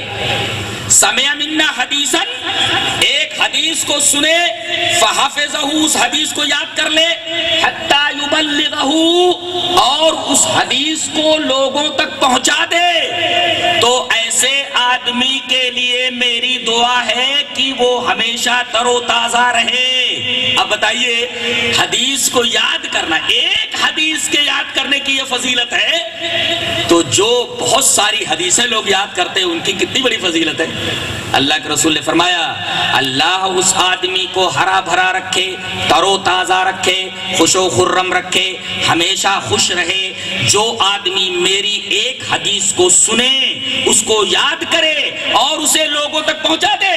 میں نے وہ حدیث یاد کی, سنی, کتاب میں پڑھی اور میں نے آپ تک پہنچا دیا. یہ ہے حدیث یاد کرنے کی فضیلت. تقریر کا مطلب یہ ہے کہ آپ اللہ کی بات بتا دیں, اس کے رسول کی بات بتا دیں, آپ کی بات ختم ہو گئی. آپ کو کچھ اور بولنے کی ضرورت نہیں. فلاں فرقہ ویسا تو فلاں فرقہ ویسا تو وہ کافر تو وہ کافر, یہ تمام چیزیں کہنے کی ضرورت نہیں آپ کو, بالکل بھی نہیں. آپ اللہ اور اس کے رسول کی بات بتا دیں, آپ کا کام ختم ہو گیا. اگر یہی معاملہ اختیار کر لیا جائے تو سارے جھگڑے ختم ہو جائیں. تو یہ حدیث یاد کرنے کی فضیلت, ایک حدیث یاد کر لے اور اسے لوگوں تک پہنچا دے, یاد کر کے. اور نبی کریم صلی اللہ علیہ وسلم کے زمانے میں لوگ حدیث یاد کرتے تھے جیسے قرآن یاد کرتے تھے. جی حدیث یاد کرتے تھے, جی ہاں حدیث یاد کرتے تھے, باقاعدہ لکھ بھی لیتے تھے, لکھ کر کے اس کو یاد کرتے تھے. کیسے؟ حدیث اس طرح. وعن عبداللہ ابن عمرو رضی اللہ تعالیٰ عنہ قال كنت اكتب كل شيء اسمعه من رسول الله صلی اللہ علیہ وسلم اريد حفظه فنهتني قریش وقالوا اتكتب كل شيء تسمعه من رسول الله صلى الله عليه وسلم ورسول الله صلى الله عليه وسلم بشر يتكلم في الغضب والرضا فامسكت عن الكتاب فذكرت ذلك لرسول الله صلى الله عليه وسلم فأومى بإصبعه إلى فيه فقال اكتب فوالذي نفسي بيده ما يخرج منه الا حق رواه ابو داؤد في کتاب العلم. حضرت امام ابی داؤد اس حدیث پاک کو ایسے کتاب العلم کے اندر لائے اور راوی حضرت عبداللہ ابن عمر ابن عاص ہیں. حضرت عبداللہ ابن عمر ابن عاص فرماتے ہیں کہ میں جناب محمد رسول اللہ صلی اللہ علیہ وسلم سے جو کچھ سنتا اس کو لکھ لیتا. کنت اکتب کل شیء اسمعه من رسول اللہ صلی اللہ علیہ وسلم اريد حفظه, میں جو کچھ جناب محمد رسول اللہ صلی اللہ علیہ وسلم سے سنتا میں اس کو لکھ لیتا. کیوں؟ اريد حفظه, تاکہ میں اس کو حفظ کروں, یاد کروں. تو قریش نے مجھ کو ڈانٹا, منع کیا, ارے ساری باتیں جو تو رسول سے سنتا اس کو لکھ ڈالتا ہے. ورسول اللہ صلی اللہ علیہ وسلم بشر, رسول اللہ صلی اللہ علیہ وسلم انسان ہے. یتکلم فی الغضب والرضا, آپ کبھی غصے میں بولتے ہیں اور کبھی خوشی میں بولتے ہیں, تو غصے والی چیز بھی لکھ لیتا ہے. تو ساری باتیں مت لکھ. کہتے ہیں میں لکھنے سے بعد آ گیا, لکھنا چھوڑ دیا, لیکن میرے دل میں بات کھٹکتی رہتی تھی, یار رسول اللہ صلی اللہ علیہ وسلم کی بات لکھ لیا کرتا تھا میں. یہ لوگ کہہ رہے ہیں کہ کائے کو لکھتا ہے, رسول اللہ صلی اللہ علیہ وسلم بشر ہے, کبھی غصے میں بول دیتے اور کبھی خوشی میں بولتے, تو سب لکھ لیتا ہے. غصے میں بولتے تو کہیں غلط نہ ہو جائے. تو کہتے ہیں کہ یہ بات میرے دل میں کھٹکتی رہتی تھی, لکھنا تو چھوڑ دیا کچھ دنوں تک, لیکن دل میں بات کھٹکتی رہتی تھی. ایک دفعہ میں جناب محمد رسول اللہ صلی اللہ علیہ وسلم کی خدمت میں آیا اور میں نے کہا کہ اللہ کے رسول ایک بات پوچھنی ہے. کہا کہ پوچھو. کہا کہ میں آپ کی ہر بات کو لکھ لیا کرتا تھا, لیکن قریش نے یہ کہا کہ رسول اللہ صلی اللہ علیہ وسلم بشر ہیں, کبھی غصے میں بولتے کبھی خوشی میں بولتے, تو ساری باتیں مت لکھ. کیا یہ صحیح ہے؟ آپ نے مسکراتے ہوئے فرمایا, اپنی انگلی سے اپنے ہونٹوں کی طرف اشارہ فرمایا. فَأَوْمَا بِإِصْبِعِهِ إِلَى فِيهِ, آپ نے اپنی انگلی سے اپنے ہونٹوں کی طرف اشارہ فرماتے ہوئے کہا.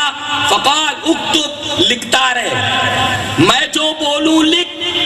جہاں تک غصے میں بولنے کی بات ہے, فَوَالَّذِي نَفْسِي بِيَدِهِ, اس ذات کی قسم جس کے ہاتھ میں میری جان ہے, اللہ کی قسم کھا کر کے کہتا ہوں, ما یخرج منہ الا حق, میری زبان سے جو کچھ نکلتا ہے حق ہی نکلتا ہے. غصے میں بولوں تب بھی حق, خوشی میں بولوں تب بھی حق. اللہ نے کتنی پیاری بات کی. یہ ہے رسول کا مرتبہ, یہ ہے رسول کا مقام, کہ رسول اگر خوشی میں بولے تب بھی حق اور اگر غصے میں بولے تب بھی حق. یہ ہے نبی کا مرتبہ. اللہ نے فرمایا وَالنَّجْمِ إِذَا هَوَىٰ مَا ضَلَّ صَاحِبُكُمْ وَمَا غَوَىٰ وَمَا يَنطِقُ عَنِ الْهَوَىٰ إِنْ هُوَ إِلَّا وَحْيٌ يُوحَىٰ. میرا نبی اپنی خواہش سے کچھ نہیں کہتا, وہ جو کچھ بولتا ہے زبان اس کی ہوتی ہے اور بات میری ہوتی ہے. وَمَا يَنطِقُ عَنِ الْهَوَىٰ, یہ مرتبہ کسی کا نہیں, یہ مرتبہ کسی پیر کا نہیں, یہ مرتبہ کسی فقیر کا نہیں, یہ مرتبہ کسی مولوی کا نہیں, یہ مرتبہ کسی عالم کا نہیں, یہ مرتبہ کسی امام کا نہیں. سب سے غلطی ہو سکتی ہے, غلطی صرف نہیں ہوتی تو جناب محمد الرسول اللہ صلی اللہ علیہ وسلم سے نہیں ہوتی, اس لیے کہ آپ نبی معصوم ہیں. لہذا جو معصوم ہو اس کی بات معصوم ہوتی ہے, اس کی ہر بات لینے کے لائق ہوتی ہے. جو غصے میں بولے تب بھی حق اور جو خوشی میں بولے تب بھی حق. حق کے علاوہ جس کی زبان سے کچھ نہ نکلے صرف اسی کی بات لینے کے لائق ہے. یہ اس حدیث پاک سے ثابت ہے. اور لکھنے کا معاملہ بھی ثابت ہو گیا کہ لوگ حدیثوں کو لکھتے تھے. اچھا لکھ کر کیا کرتے تھے؟ اريد حفظ, میں حفظ کرنے کا ارادہ کرتا تھا. اس کا مطلب جس طرح قرآن کو لکھ کر کے لوگ یاد کرتے تھے, حفظ کرتے تھے, ایسے ہی حدیث کو لکھ کر حفظ کرتے تھے. حدیث بہت سارے صحابہ نے لکھی. حضرت عبداللہ ابن عمر بن عاص, ان کی کتاب حدیث کی صحیفہ صادقہ نبی کے زمانے میں لکھی گئی. عبداللہ ابن ابی اوفا, ان کی حدیث کی کتاب. حضرت ابو موسیٰ اشعری, ان کی حدیث کی کتاب. جابر ابن عبداللہ, ان کی حدیث کی کتاب. حضرت ابو ہریرہ, ان کی حدیث کی کتاب. یہ مت سمجھو صرف قرآن لکھا جاتا رہا ہے. نبی کریم صلی اللہ علیہ وسلم کے زمانے میں حدیث بھی لکھی جاتی رہی ہے اور پوری امانت اور پوری دیانت کے کے ساتھ. لوگ کہتے ہیں کہ حدیث ایسی بھی ہو سکتی ہے, حدیث ویسی بھی ہو سکتی ہے. ارے صحابہ کرام لکھ کر کے حدیث کو جمع کرے, یاد کرے, تو ایسے کیسے ہو سکتی ہے, ایسے کیسے ہو سکتی ہے؟ یہ سب شیطان کے حربے ہیں, اور اس طریقے سے وہ تشکیک اور شکوک و شبہات ڈالتا ہے حدیث کے تعلق سے لوگوں کے ذہن میں, تاکہ حدیث کا مرتبہ لوگوں کے ذہنوں میں کم ہو جائے, اور وہ حدیث کی عظمت جب دلوں میں نہ رہے تو اس کی بات کو لے لے, اس کی بات کو لے لے. حدیث کی عظمت جب دلوں سے نکل جاتی ہے تب آدمی دوسروں کی بات کو لینے کے لیے آگے بڑھتا ہے, اور رسول کی بات پر دوسرے کی بات کو ترجیح دیتا ہے. کاش اسے معلوم ہوتا کہ جناب محمد رسول اللہ صلی اللہ علیہ وسلم کی احادیث کی کیا اہمیت ہے اور اس کی کیا عظمت ہے.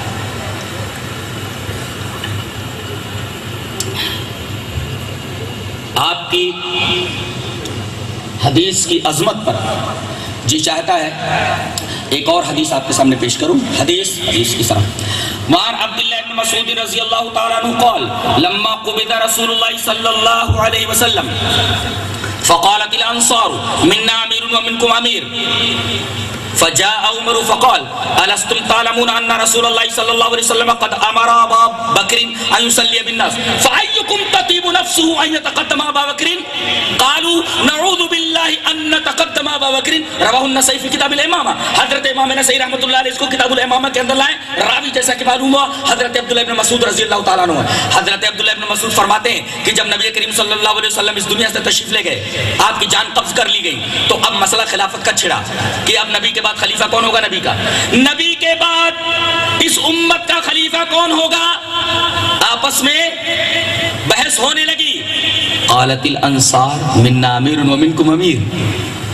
انصاریوں نے کہا ایسا ہے کہ ایک امیر انصار میں کا بن جائے اور ایک امیر مہاجر میں کا بن جائے. حضرت عمر آئے, کہا کہ کیا بات ہے, کہا کہ حضرت مسئلہ حل ہو گیا خلافت کا. کہا کہ کیا, کہا کہ ایک امیر انصار میں کا اور ایک امیر مہاجرین میں کا. کہا کہ امیر ایک ہی ہوتا ہے. تو کہا کہ حضرت آپ ہی بتائیں کس کو امیر بنایا جائے. کہا کہ ایک بات بولوں. کہا کہ ہاں. کہا کہ ایک بات بتاؤ, الستم تعلمون ان رسول اللہ صلی اللہ علیہ وسلم قد امر ابا بکر ان یصلی بالناس. دیکھو ایک بہت عجیب استدلال کرنے جا رہا ہوں, آپ لوگ الرٹ ہیں ایک دم. استدلال کروں, سمجھ میں آئے گا. مسئلہ خلافت کا, وہ کہہ رہے خلافت کا مسئلہ حل ہو گیا. بولے کیسے, کہا کہ ایک امیر انصار میں کا ایک امیر مہاجرین میں کا. حضرت عمر نے کہا امیر ایک ہی ہوتا ہے, یہ مسئلہ بھی صحیح نہیں ہوا. کہا کہ حضرت تو آپ ہی کچھ بتائیں. کہا کہ میں بولتا ہوں, امیر کس کو بنایا جائے. الستم تعلمون ان رسول اللہ صلی اللہ علیہ وسلم قد امر ابا بکر ان یصلی بالناس. کیا تمہیں معلوم نہیں ہے کہ رسول اللہ صلی اللہ علیہ وسلم نے اپنی زندگی میں جب آپ بیمار تھے اور چل کر مسجد میں مصلی تک نہیں جا سکتے تھے تو نماز پڑھانے کے لیے لوگوں کو کس کو اپنی جگہ کھڑا کیا. کون تھا. بولے ابو بکر. نبی نے اب دیکھیے حضرت عمر یہ فرما رہے کہ نبی نے جب اپنی زندگی میں سب سے بڑی عبادت نماز کے لیے جس کو آگے بڑھایا, مصلی پر جس کو اپنی جگہ کھڑا کیا, بتاؤ کیا نبی کے بعد وہی خلیفہ بنائے جانے کے لائق ہے یا نہیں. کون اس سے آگے بڑھے گا جس کو نبی نے آگے بڑھا دیا. ارے سارے صحابہ پیچھے, امام آگے ہوتا ہے. کس کو اپنی جگہ مصلی پر کیا لوگوں کو نماز پڑھانے کے لیے. بولے ابو بکر کو. تو آپ نے فرمایا فَأَيُّكُمْ تَطِيبُ نَفْسُهُ أَن يَتَقَدَّمَ أَبَا بَكْرٍ. تو کس کو اچھا لگے گا کہ وہ ابو بکر سے آگے بڑھے. تمام صحابہ کرام نے کہا نعوذ باللہ ان نتقدم ابا بکر. ارے ہم اللہ کی پناہ چاہتے کہ ابو بکر سے آگے بڑھے. حدیث آ گئی, مسئلہ خلافت کا حل ہو گیا کہ نبی نے اپنی زندگی میں امامت کے لیے نماز کی جس کو آگے بڑھایا, نماز کی امامت کے لیے نبی نے اپنی زندگی میں جس کو آگے بڑھایا, امام وہی تو خلیفہ بھی وہی. اور تمام امت اسلامیہ نے, تمام صحابہ کرام نے حضرت ابو بکر رضی اللہ تعالیٰ عنہ کو بلا اختلاف اپنا خلیفہ مان لیا. پتہ یہ چلا کہ نماز یہ توحید کے بعد سب سے اہم عبادت ہے, اور ایک حدیث سے خلافت کا مسئلہ حل ہوا. جبکہ مسئلہ حل نہیں ہو رہا تھا, اجتہاد سے, بحث سے, ڈسکشن سے مسئلہ حل ہوا تو حدیث سے کہ نبی نے اپنی زندگی میں مصلی پر لوگوں سے آگے ابو بکر کو بڑھایا. تو ابو بکر جب نماز کے لیے آگے بڑھا دیے گئے تو خلیفہ بھی وہی ہوں گے. اور اس حدیث کو سننے کے بعد تمام صحابہ کرام نے بالاتفاق حضرت ابو بکر رضی اللہ تعالیٰ عنہ کو اپنا خلیفہ بنا لیا. اور ایک نکتہ یہ بھی معلوم ہوا کہ نماز اسی طرح پڑھی جائے, جب توحید کے بعد نماز کا درجہ ہے تو نماز اسی طریقے سے پڑھی جائے جیسا کہ نبی کریم صلی اللہ علیہ وسلم نے پڑھا ہے. دلیل یہ حدیث پاک. وان ابی قلابہ حدثنا ابو سلیمان مالک بن الحویرث قال لنا رسول اللہ صلی اللہ علیہ وسلم صلوا كما رأيتموني اصلي فاذا حضرت الصلاة فليؤذن لكم احدكم وليؤمكم اكبركم. رواه البيهقي في السنن الكبرى في كتاب الصلاة. حضرت امام بيهقی اس حدیث پاک کو ایسے ہی سنن الکبریٰ بيهقی کتاب الصلاة کے اندر لائے. میں نے پوری روایت ریفر کر دی ہے اور اس روایت کے راوی مشہور صحابی حضرت مالک بن حویرث ہیں. حضرت مالک بن حویرث فرماتے ہیں کہ جناب محمد رسول اللہ صلی اللہ علیہ وسلم نے ہم سے کہا, قال لنا, ہم تمام صحابہ کرام سے کہا کہ صلو کما رأیتمونی وصلی, کہ تم لوگ اسی طرح نماز پڑھو جس طرح تم مجھے نماز پڑھتے ہوئے دیکھتے ہو. اللہ اکبر. نماز کی اتنی بڑی اہمیت. ٹھیک ہے آپ کہتے ہیں چلیے نماز پڑھیے, ہم بھی کہتے ہیں بھئی آپ نماز نہیں پڑھتے, چلیے مسجد کے اندر آئیے نماز پڑھیے. سوال یہ نہیں ہے کہ آپ نماز کے لیے اسے مسجد میں لا رہے ہیں. سوال یہ ہے کہ آپ مسجد میں آئے تو آپ کا یہ فریضہ بنتا ہے کہ آپ یہ پوچھیں کہ نبی کی نماز کس طرح, اور ہم جب سکھائیں تو ہمارا یہ فریضہ بنتا ہے کہ ہم یہ سکھائیں کہ نبی نے اس طرح نماز پڑھی ہے. اس لیے کہ نبی نے فرمایا صلو کما رأیتمونی وصلی, تم لوگ اسی طرح نماز پڑھو جیسا کہ تم مجھے نماز پڑھتے ہوئے دیکھ رہے ہو. اس کا مطلب نبی کی اگر نماز نہیں ہے تو وہ نماز بارگاہ الہی میں مقبول ہے. کیوں؟ اس لیے کہ اللہ نے جبرائیل کو سکھایا, کہا کہ جا کر کے میرے نبی کو اس طرح نماز پڑھتے ہوئے بتاؤ. تو اللہ نے سکھایا جبرائیل کو, جبرائیل آئے نماز کا طریقہ پڑھ کر کے بتایا حضرت محمد صلی اللہ علیہ وسلم کو, پھر وہی طریقہ جناب محمد رسول اللہ صلی اللہ علیہ وسلم نے امت کو بتایا. اب بتائیے اگر امت اس طرح نماز نہیں پڑھتی جس طرح نبی نے پڑھی تھی تو گویا جبرائیل نے جس طرح پڑھائی تھی اس طرح نہیں پڑھی, اور پھر جبرائیل نے جس طرح پڑھائی تھی اس طرح نہیں پڑھی, گویا اللہ نے جس طرح بتایا تھا اس طرح نماز نہیں پڑھی. تو جس طرح اللہ نے بتایا تھا اس طرح جب نماز نہیں پڑھی تو تمہاری نماز ہوگی بھی ایسا ہو گیا. بات سمجھ میں آ رہی ہے؟ بات کہاں تک جا رہی ہے؟ اللہ نے سکھایا جبرائیل کو, جبرائیل نے آ کر کے نماز کا طریقہ بتایا محمد رسول اللہ صلی اللہ علیہ وسلم کو, اور محمد صلی اللہ علیہ وسلم نے بتایا امت کو. اگر امت نماز اسی طرح پڑھتی ہے جس طرح محمد صلی اللہ علیہ وسلم نے پڑھا ہے تو وہ طریقہ جبرائیل کے طریقے کے مطابق ہے, اور جبرائیل کے طریقے کے مطابق اگر آپ نے نماز پڑھ لی تو گویا کہ وہ طریقہ بتایا ہوا اللہ کا ہے. اگر امت اس طریقے سے نماز نہیں پڑھتی جس طرح محمد صلی اللہ علیہ وسلم ولا سجوده فلما قضى صلاته قال له حذيفة ما صليت واحسبه قال لو مت على غير سنة محمد صلی اللہ علیہ وسلم. رواه البخاری فی کتاب الاذان. حضرت امام بخاری اس حدیث پاک کو ایسے کتاب الاذان کے اندر لائے. حضرت حذیفہ نے دیکھا کہ ایک آدمی نماز پڑھ رہا ہے اور ایک غلطی کر رہا ہے, خالی رکوع سجدے برابر نہیں کر رہا ہے. کس نے دیکھا؟ حضرت حذیفہ نے. کس کو؟ ایک آدمی نماز پڑھ رہا ہے, بڑے غور سے دیکھ رہے ہیں کیا کر رہا ہے. ہاں نماز پڑھ رہا ہے لیکن رکوع سجدے برابر نہیں کر رہا ہے. نماز جب ختم ہوئی تو بلایا, ادھر کمان, ادھر آؤ, تعال.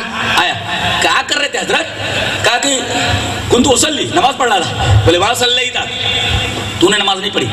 ارے وہ تو نماز ہی تو پڑھ رہا تھا. بولے حضرت میں تو نماز پڑھ رہا تھا, آپ کہہ رہے میں نے نماز پڑھی ہی نہیں, ما صلی اللہ تھا. کیوں؟ کہا کہ لو مت کب سے یہ پڑھ رہے تھے؟ کہا بہت دنوں سے ایسی نماز پڑھ رہا ہوں. کہا کہ لو مت علی غیر سنت محمد صلی اللہ علیہ وسلم, اگر ایسی نماز پڑھتے ہوئے تو مر گیا تو کم سے کم سنت محمد صلی اللہ علیہ وسلم پر تیری موت نہیں ہوگی. چلیے خلاص, یہ ہے مسئلہ. کہتے ہیں اگر یہ نہ کیا جائے تو نماز نہیں ہوگی, رفع الیدین نہ کیا جائے تو نماز نہیں ہوگی, آمین بالجہر نہ کیا جائے تو نماز نہیں ہوگی. ارے بھائی کچھ بھی نہ کرو اور پوچھو کہ بھائی نماز ہوگی کہ نہیں ہوگی. کچھ بھی نہ کرو, کچھ بھی نہ کرو بھائی. بولے ایک ڈالی کاٹ دی جائے پیڑ میں کوئی فرق پڑے گا؟ اچھا دوسری ڈالی کاٹ دی جائے تو کوئی فرق پڑے گا؟ ارے بھائی جڑ ہی کاٹ دو نا. جب پیڑ کو, جب اس میں ڈالیاں نہیں رہیں گی, پھل نہیں رہیں گے, خالی ٹنڈ منڈ درخت لے کر کے کیا کرو گے؟ اس کی کیا اہمیت؟ یہ نہ رہے وہ نہ رہے, نماز ہو جائے گی. وہ دیکھیے ایک غلطی کر رہا تھا, خالی لا یتم رکوع ولا سجود, صرف رکوع سجدے جلدی جلدی کر رہا تھا, پورے نہیں کر رہا تھا. آپ نے فرمایا تیری نماز نہیں ہوئی, ما صلی اللہ تھا. بتائیے ہم لوگ کتنی گڑبڑیاں کرتے ہیں. ہم نے کبھی یہ کوشش کی کہ نبی کی نماز کا طریقہ سیکھیں اور یہ پوچھیں کہ آپ نے جو طریقہ ہمیں بتایا ہے مولوی صاحب, کیا یہ طریقہ جناب محمد رسول اللہ صلی اللہ علیہ وسلم کا بتایا ہوا ہے؟ کبھی آپ نے پوچھا؟ پوری زندگی گزر جاتی ہے, نہیں پوچھا. ارے بعض بات تو ایسے دشمن ہیں اللہ کے اور اہل حدیثوں کے.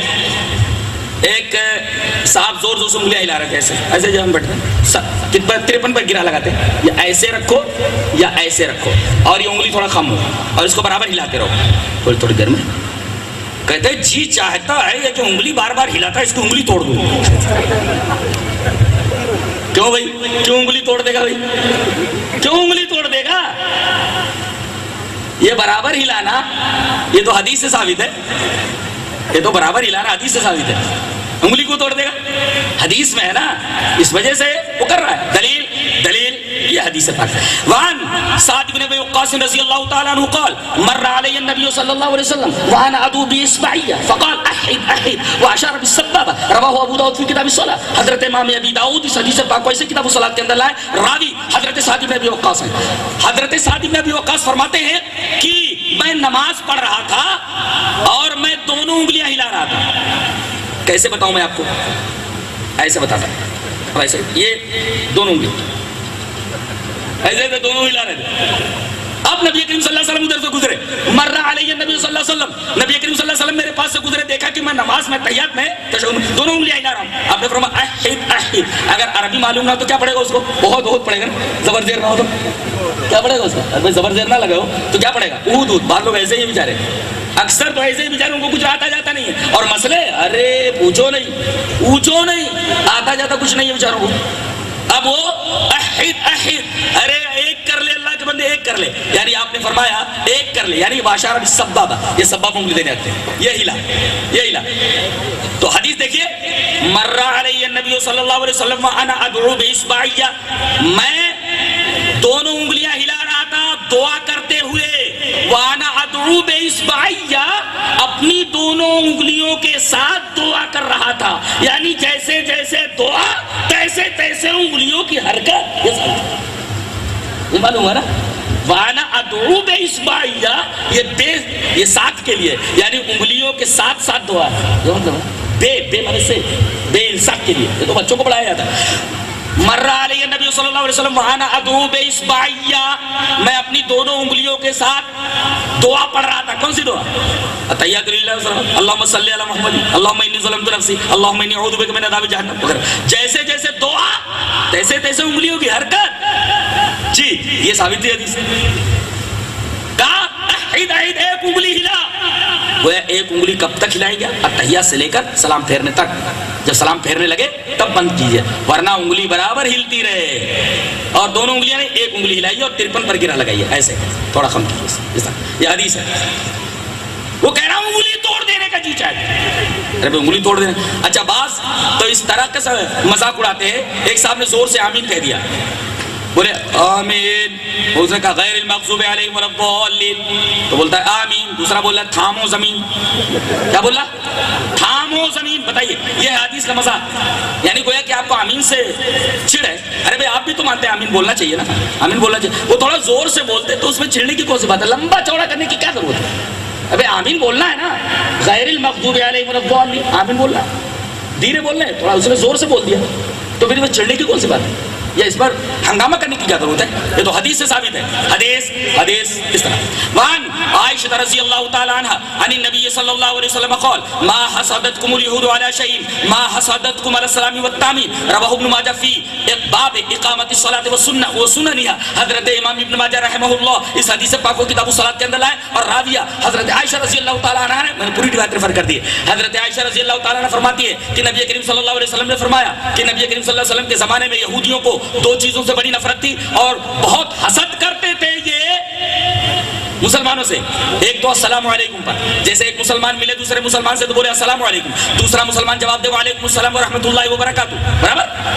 تو جب کہتے تھے السلام علیکم, وہ کہتا تھا وعلیکم السلام ورحمۃ اللہ. تو یہ سلام کا کرنا اور جواب دینا یہ ایسی چیز تھی کہ چڑ کر کے حسد کرتے تھے, حسد کرتے تھے. اس لیے کہ بہت شاندار دعا ہے, اتحاد کی بنیاد ہے, اتحاد کی بنیاد ہے سلام کرنا. آئیے وہ حدیث پڑھ لیتے ہیں, پھر اس کے بعد اس حدیث پر آتا ہے. حدیث وعن ابي هريره رضي الله تعالى عنه قال قال رسول الله صلى الله عليه وسلم لا تدخلون الجنه حتى تؤمنوا ولا تؤمنوا حتى تحابوا اولا ادلکم علی شیء اذا فعلتموه تحاببتم افشوا السلام بینکم، رواہ مسلم فی کتاب الایمان۔ حضرت امام مسلم اس حدیث پاک کو ایسے کتاب الایمان میں لائے، راوی حضرت ابو ہریرہ ہے۔ حضرت ابو ہریرہ رضی اللہ تعالیٰ عنہ فرماتے ہیں کہ جناب محمد رسول اللہ صلی اللہ علیہ وسلم نے فرمایا کہ تم لوگ جنت میں داخل نہیں ہو سکتا جب تک کہ ایمان والے نہ ہو جاؤ، یعنی جنت میں جانے کے لیے ایمان ضروری ہے، برابر؟ لا تدخلون الجنت حتی تؤمنوا، تم لوگ جنت میں داخل نہیں ہو سکتے جب تک کہ ایمان والے نہ ہو جاؤ، ولا تؤمنوا حتی تحابوا، اور تم لوگ ایمان والے نہیں ہو سکتے جب تک کہ آپس میں ایک دوسرے سے محبت نہ کرو۔ آج دیکھو ہر ایک کلمہ پڑھنے والا دوسرے مسلمان سے محبت نہیں کرتا، نفرت کرتا ہے۔ آج اسی نفرت کی وجہ سے ہم کمزور ہو گئے، ہماری کوئی ویلو نہیں ہے، ہماری کوئی وقت نہیں ہے۔ میرا خیال یہ ہے کہ اب اختلافات کو ختم کیا جائے، اور اختلاف ختم کرنے کا صرف ایک ہی طریقہ ہے، نبی کو جو دیا گیا تھا اور نبی جو امت کو دے کر کے گئے اس پر آ جائے، بس اختلاف ختم ہو جائے۔ جہاں تک ائمہ کرام رحمہ اللہ کی بات ہے، جب قرآن و حدیث میں کوئی مسئلہ واضح طور پر معلوم نہ ہو تو آپ لے لیجئے، جیسے بعض مسائل غور کر کے دیکھا گیا تو واضح نہیں تھا تو صحابہ کرام نے جو فتویٰ دیا اور جیسے امام نے کوئی مسئلہ بتایا مان لیا گیا کہ بھئی قرآن و حدیث میں صاف نہیں ہے، یعنی واضح طور پر ہے، کلی ہے، یہ اور بات ہے کہ اسے جزئی کا استخراج نہیں کیا جا سکا، ذہن وہاں تک نہیں پہنچا۔ چلیے یہ دو حدیثیں ایک طرف رکھیے، ایک مسئلہ پہلے بتاتا ہوں کہ جیسے کہیں مسئلہ ہو جاتا ہے صاف نہیں ہوتا، صاف مسئلہ کا ہجڑا اب ایک لڑکا ہے، ایک لڑکی، ایک ہجڑا ہے، ایک شوہر اور بیوی کو، ایک ماں باپ کو 3 بچے ہوئے، ایک ہے لڑکا، ایک ہے لڑکی، ایک ہے ہجڑا۔ اب لڑکے کو 2 حصہ، اب بھائی لڑکے کو 2 حصہ، لڑکی کا 1 حصہ، ہجڑے کو واضح کہیں نہیں، ہجڑا مر جائے تو نماز جنازہ واضح نہیں ہے، برابر؟ اب استشہاد کرنا پڑے گا۔ میں پہلے حدیث پڑھتا ہوں، حدیث پڑھ دوں ہجڑے والی، حدیث اس طرح آپ نے نہیں سنا ہوگا، وہ حدیث سنا ہوگا۔ وعن ام سلمۃ رضی اللہ تعالی عنہا ان النبی صلی اللہ علیہ وسلم كان عندها وفي البيت مخنث فقال المخنث لأخي ام سلمۃ عبد الله بن ابي امیہ رضی اللہ تعالی عنہما ان فتح اللہ لکم الطائف غدا ادلک علی ابنت غیلان فإنها تقبل ب40 وتدبر ب8 فقال النبی صلی اللہ علیہ وسلم لا يدخلن هذا علیکن، رواہ البخاری فی کتاب النکاح۔ حضرت امام بخاری حدیث پاک کو بخاری شریف کتاب النکاح کے اندر ایسے ہی لایا۔ سنو، حضرت ام سلمہ بولتی ہے کہ اس دن نبی کی باری میرے یہاں تھی، کئی بیویاں تھیں نا آپ کی، جب آپ نے انتقال کیا تو 9 بیویاں تو تھیں، تو باری تھی، اس دن باری حضرت ام سلمہ کیا تھی؟ جب آپ گئے تو دیکھا ایک ہجڑا آپ کے گھر میں بیٹھا اور حضرت ام سلمہ کے بھائی عبداللہ ابن ابو امیہ سے بات کہہ رہا تھا، سنو اگر کل اللہ نے طائف کو فتح کر دیا، اس وقت طائف مسلمانوں نے طائف کے اوپر چڑھائی کر دی تھی، تو وہ کیا بول رہا ہے ہجڑا؟ کس سے؟ عبداللہ ابن ابی امیہ سے۔ اگر کل اللہ نے طائف کو فتح کر دیا تو میں بتاؤں گا، ایسے کر کے میں بتاؤں گا غیلان کی بیٹی کو کہ وہ آتی ہے 4 کے ساتھ اور جاتی ہے 8 کے ساتھ۔ نبی نے سنا، ارے بولے کیا بول رہے ہیں؟ لا يدخلن هذا علیکن، اب آج سے یہ گھروں کے اندر نہ آئے۔ وہ کیا بول رہا تھا؟ آتی ہے 4 کے ساتھ اور جاتی ہے 8 کے ساتھ۔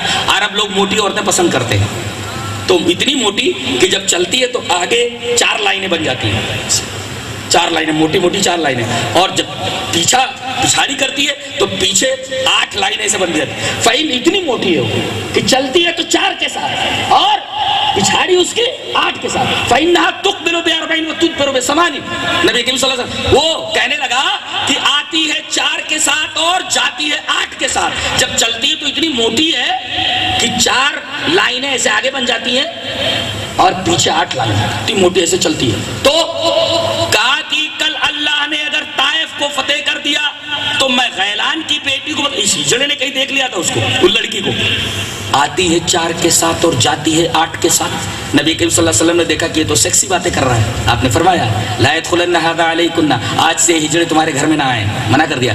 اس کا مطلب ہجڑے تھے مدینہ میں، وہ گھروں میں آتے جاتے تھے، ممانعت نہیں تھی، لیکن جب سے یہ پتا چلا کہ یہ ماحول خراب کر سکتے ہیں، ہجڑے ہیں یہ اور یہ سیکسی باتیں کرتے ہیں، وہ سیکسی باتیں کر رہا تھا، ایسی لڑکی ہے ویسی لڑکی ہے، تو نبی نے کہا آج سے یہ تمہارے گھروں میں نہ جائے، آئے نا۔ اب ایک لڑکا، ایک لڑکی اور ایک مخنث، وراثت کی تقسیم کیسے ہوگی؟ 2 حصہ لڑکے کا، 1 حصہ لڑکی کا، مسئلہ صاف نہیں ہے قرآن حدیث میں۔ شیخ عثیمین نے فرمایا، اب اس میں دیکھیں حضرت امام ابو حنیفہ رحمۃ اللہ علیہ نے فرمایا اور اسی طریقے سے کہا وعلیہ عامۃ الصحابہ، عام صحابہ کرام کا مسلک یہ ہے کہ یہ دیکھا جائے کہ اگر لڑکی کے انداز، لڑکی کی ادائیں زیادہ ہیں یا لڑکے کے ادائیں زیادہ ہیں، تو اگر لڑکا زیادہ دکھے تو اسے 2 حصے دیے جائیں اور لڑکی زیادہ دکھے تو اسے لڑکی فرض کر کے 1 حصہ دیا جائے۔ دیکھیے یعنی چال ڈھال اگر لڑکوں جیسے ہیں تو اسے لڑکا مانا جائے 2 حصہ دیا جائے، اور اگر لڑکی کی چال ڈھال ہے تو اسے لڑکی فرض کیا جائے۔ یہ کس نے کہا؟ حضرت امام ابو حنیفہ رحمۃ اللہ علیہ نے، اور کہا کہ اس پر عام صحابہ ہے، لے لیجئے امام صاحب کی بات مان لیجئے، اس لیے کہ انہوں نے کہا کہ مسئلہ صاف نہیں ہے اور عام صحابہ اسی کے اوپر ہے، لہذا صحابہ کرام کی بات مان لی گئی، اور حضرت امام ابو حنیفہ رحمۃ اللہ علیہ کا مسئلہ کے بارے میں بالکل واضح ہے اور ہم لے رہے ہیں اسے۔ اور شیخ عثیمین نے کیا فرمایا؟ کہا کہ ایسا ہے کہ اگر پتہ نہ چلے کہ لڑکی ہے لڑکا ہے، ادائے پتہ ہی نہ چلے، بیچ کا ایک دم نہ پتہ چلے لڑکی ہے نہ پتہ چلے لڑکا ہے، تو کیا کریں گے؟ لڑکے کا آدھا حصہ، لڑکی کا آدھا حصہ۔ مثلا 2 لاکھ لڑکے کو مل گیا، اس کا آدھا 1 لاکھ، لڑکی کو 1 لاکھ ملا تو اس کا آدھا 50,000، 1.5 لاکھ اس کو مل جائے، 2 لاکھ لڑکے کو 1 لاکھ لڑکی کو، دیٹ از فنشڈ، خلاص۔ یہ مسئلہ ہے۔ نماز جنازہ پڑھی جائے نا، میں نے عبداللہ روپڑی رحمۃ اللہ علیہ کا فتویٰ دیکھا کہ اگر مخنث ہے، ہجڑا ہے، تو نماز جنازہ پڑھی جائے نا۔ آپ تو ہجڑوں کو اس طرح دفن کر دیتے پتہ ہی نہیں چلتا، ان کی ایک قوم میں پورا گروپ ہے، مر جاتا تو پتہ ہی نہیں چلتا کہاں دفن کیا لے جا کر کے اس کو۔ لیکن اگر وہ آپ کے درمیان رہتا ہو تو نماز جنازہ پڑھی جائے نا۔ حضرت نے فرمایا نماز جنازہ پڑھی جائے۔ دلیل جو انہوں نے دی اس طرح، وعن ابی ہریرہ رضی اللہ تعالی عنہ قال صلی رسول اللہ صلی اللہ علیہ وسلم علی جنازہ فقال اللهم اغفر لحینا ومیتنا وشاہدنا وغائبنا وصغیرنا وکبیرنا وذکرنا وانثانا اللهم من احییته منا فاحیہ الاسلام ومن توفیته منا فتوفه علی الایمان اللهم لا تحرمنا اجرا ولا تذلنا بعدا۔ رواه ابن ماجہ فی کتاب الجنائز۔ حضرت امام ابن ماجہ اس حدیث پاک کو ایسی کتاب الجنائز کے اندر لائے، راوی ابو ہریرہ ہے۔ حضرت ابو ہریرہ فرماتے ہیں کہ نبی کریم صلی اللہ علیہ وسلم نے ایک جنازے کی نماز پڑھی اور آپ نے فرمایا اللہ بخش دے ہمارے زندے کو، اللہ بخش دے ہمارے مردے کو۔ حضرت نے استدلال فرماتے ہوئے کہا کہ ہجڑوں کی نماز جنازہ کے بارے میں تو کوئی واضح حکم موجود نہیں، لیکن نبی نے فرمایا ہمارے زندے کو بخش دے، ہمارے مردے کو بخش دے۔ اگر مردہ ہمارا ہے، ہمارا کیا مطلب؟ قرآن و سنت پر عمل کرنے والا ہے، مردہ ہمارا ہے، لہذا اگر وہ ہجڑا قرآن و سنت کے اوپر عمل کرنے والا ہے، نماز جنازہ پڑھی جائے اس حدیث کے مطابق۔ جی اللہ تبارک و تعالیٰ نے قرآن اور حدیث کے اندر ساری چیزیں قیامت تک آنے والی سب رکھتی ہیں۔ کہیں اگر مفکر فقیہ نہ پہنچ پائے تو اجتہاد پر عمل کیا جائے، اور جب قرآن و حدیث کا صاف مسئلہ سامنے آ جائے تو اس کو چھوڑ دیا جائے، اس لیے کہ اجتہاد وقتی ہوتا ہے، ورنہ اجتہاد کو کون نہیں مانتا؟ ہم اجتہاد کو بھی مانتے اور قیاس کو بھی مانتے، لیکن ضرورت کے وقت قرآن و حدیث کے صاف احکام موجود ہوں تو ہم قیاس کو بھی نہیں مانتے اور اجماع کو بھی نہیں مانتے، ورنہ قرآن و حدیث کے اندر صاف مسئلہ موجود نہ ملے ویسے ہے کلی طور پر نہ ملے تو قیاس کو بھی مانتے اور اجماع کو مانتے۔ دلیل یہ حدیث پاک۔ وعن ابی ہریرہ رضی اللہ تعالی عنہ قال قال رسول اللہ صلی اللہ علیہ وسلم اذا حکم الحاکم فاجتہد فاصاب فلو اجران وَإِنِ اجْتَهَدَ فَأَخْطَأَ فَلَهُ أَجْرٌ وَاحِدٌ۔ رواہ الترمذی فی کتاب الاحکام۔ حضرت امام ترمذی اس حدیث پاک کو ایسے کتاب الاحکام کے اندر ہے، راوی حضرت ابو ہریرہ ہے۔ حضرت ابو ہریرہ فرماتے ہیں کہ جناب محمد رسول اللہ صلی اللہ علیہ وسلم نے فرمایا کہ جب کوئی فیصلہ کرنے والا، کوئی عالم، کوئی مفتی، کوئی جج فیصلہ کرے، فیصلہ اگر صحیح ہو جائے تو اس کو 2 اجر، اور فیصلہ اگر غلط ہو جائے تو تب بھی 1 اجر ملنے والا ہے، جیسے حضرت عمر رضی اللہ تعالیٰ عنہ نے اجتہاد کیا، کیسے کہ طلاق ایک مجلس کی 3 ہو جائے، 3 طلاق ایک مجلس کی 3 تینوں ہو جاتی ہے. کیوں؟ اس لیے کہ انہوں نے دیکھا کہ لوگوں نے کثرت سے طلاق دینا شروع کر دیا ہے. تو اب کیا کیا جائے روک تھام کے لیے؟ جو ہے بھائی اپنی بیوی کو طلاق بول دے رہا، تو اس کو کیسے روکا جائے؟ حضرت عمر نے اجتہاد کیا اور یہ فرمایا کہ اب کوئی اگر 3 طلاق ایک مجلس میں دے گا تو تینوں مان لی جائے گی. برابر ہے؟ لیکن نبی کے زمانے میں ایک ہی تھی، 3 طلاق ایک، اور حضرت ابو بکر کے زمانے میں. اب دیکھیں ایک طرف حضرت عمر کا اجتہاد ہے، اب انہوں نے اجتہاد کیا، ہم یہ نہیں کہیں گے کہ غلط ہوا یا انہوں نے غلطی کی، ہم یہ کہیں گے کہ ایک اجتہاد کیا انہوں نے. اگر اجتہاد غلط ہوا تب بھی ایک اجر ان کو ملا، ایک اجر مل گیا ان کو، ایک ثواب مل گیا اجتہاد غلط ہونے کے باوجود بھی. لیکن عمل ہوگا تو حدیث کے اوپر ہوگا، حدیث کے اوپر. حدیث اس طرح وعن ابن عباس رضی اللہ تعالی عنہما طلق رکانۃ ابن عبد یزید انه طلق امراته 3 في مجلس واحد فحزن عليها حزنا شديدا قال فسأله رسول الله صلى الله عليه وسلم كيف طلقتها؟ قال طلقتها 3. قال فقال في مجلس واحد؟ قال نعم. قال فإنما هي تلك واحدة فارجعها إن شئت. قال فرجعها فكان ابن عباس يرى أنما الطلاق عند كل طهر. رواه احمد في مسندی. حضرت امام احمد بن حنبل رحمہ اللہ اس حدیث پاک کو ایسے ہی اپنی حدیث کی کتاب مسند احمد کے اندر لائے. راوی حضرت عبداللہ ابن عباس ہیں. حضرت عبداللہ ابن عباس فرماتے ہیں کہ نبی کے زمانے میں ایک صحابی ہیں حضرت رکانہ، انہوں نے اپنی بیوی کو ایک مجلس کے اندر 3 طلاق دے دی اور بہت غمگین ہوئے. پھر اس کے بعد نبی کریم صلی اللہ علیہ وسلم کے پاس آئے تو نبی کریم صلی اللہ علیہ وسلم نے فرمایا کیف طلقتها؟ تم نے کیسے طلاق دی؟ کہا طلقتها 3. اپنی بیوی کو میں نے بول دیا تجھ کو طلاق دیا، تجھ کو طلاق دیا، تجھ کو طلاق دیا. نبی کریم صلی اللہ علیہ وسلم فرمایا فی مجلس واحد؟ ایک مجلس میں بولے ہو؟ قال نعم، ہاں ایک مجلس. قال فإنما هي تلك واحدة، یہ تو ایک ہی طلاق ہے. فرجع ان شئت، اگر چاہ تو رجوع کر لے. اب بتائیے نبی کریم صلی اللہ علیہ وسلم کے زمانے میں رکانہ نے 3 طلاق دی ایک مجلس کے اندر، نبی نے کہا ایک. اب حضرت عمر نے اگر ایک تعزیری قوانین کے طور پر، ایک تعزیری قانون کے طور پر 3 کو 3 نافذ کر دیا تو یہ چونکہ حدیث نہیں ہے، یہ حضرت عمر رضی اللہ تعالیٰ عنہ کا اجتہاد ہے، لہذا ہم حدیث کو لے لیں اور یہ سمجھیں کہ حضرت عمر رضی اللہ تعالیٰ عنہ یہ ایک اجر کے مستحق ہیں. اس طریقے سے مسئلہ کوئی بھی آئے تو ضرورت اس بات کی ہے کہ ہم قرآن کی طرف پلٹیں اور حدیث کی طرف پلٹیں. اور اگر قرآن و حدیث میں واضح طور پر مسائل موجود نہ ہوں تو آپ قیاس کی طرف آئیں، آپ اجماع کی طرف آئیں. چاہے امام ابو حنیفہ رحمۃ اللہ علیہ کا مسلک ہو اور وہ حدیث کے قریب اس کو لے لیں، امام شافعی رحمۃ اللہ علیہ کا مسلک قرآن و حدیث کے قریب اس کو لے لیں. اجتہاد اور اجماع اس کا کوئی بھی منکر نہیں ہے. یہ چند بکھری ہوئی باتیں تھیں جو میں نے آپ حضرات کے سامنے رکھی، اور صرف اس لیے کہ آپ کے سامنے قرآن و حدیث کی عظمت واضح ہو جائے، دعا کرتے ہوئے کہ اللہ تبارک و تعالی ہمارے دلوں میں قرآن و حدیث کی عظمت کو تازہ رکھے اور ہم عمل کریں تو قرآن و حدیث کے اوپر. وآخر دعوانا ان الحمدللہ رب العالمین.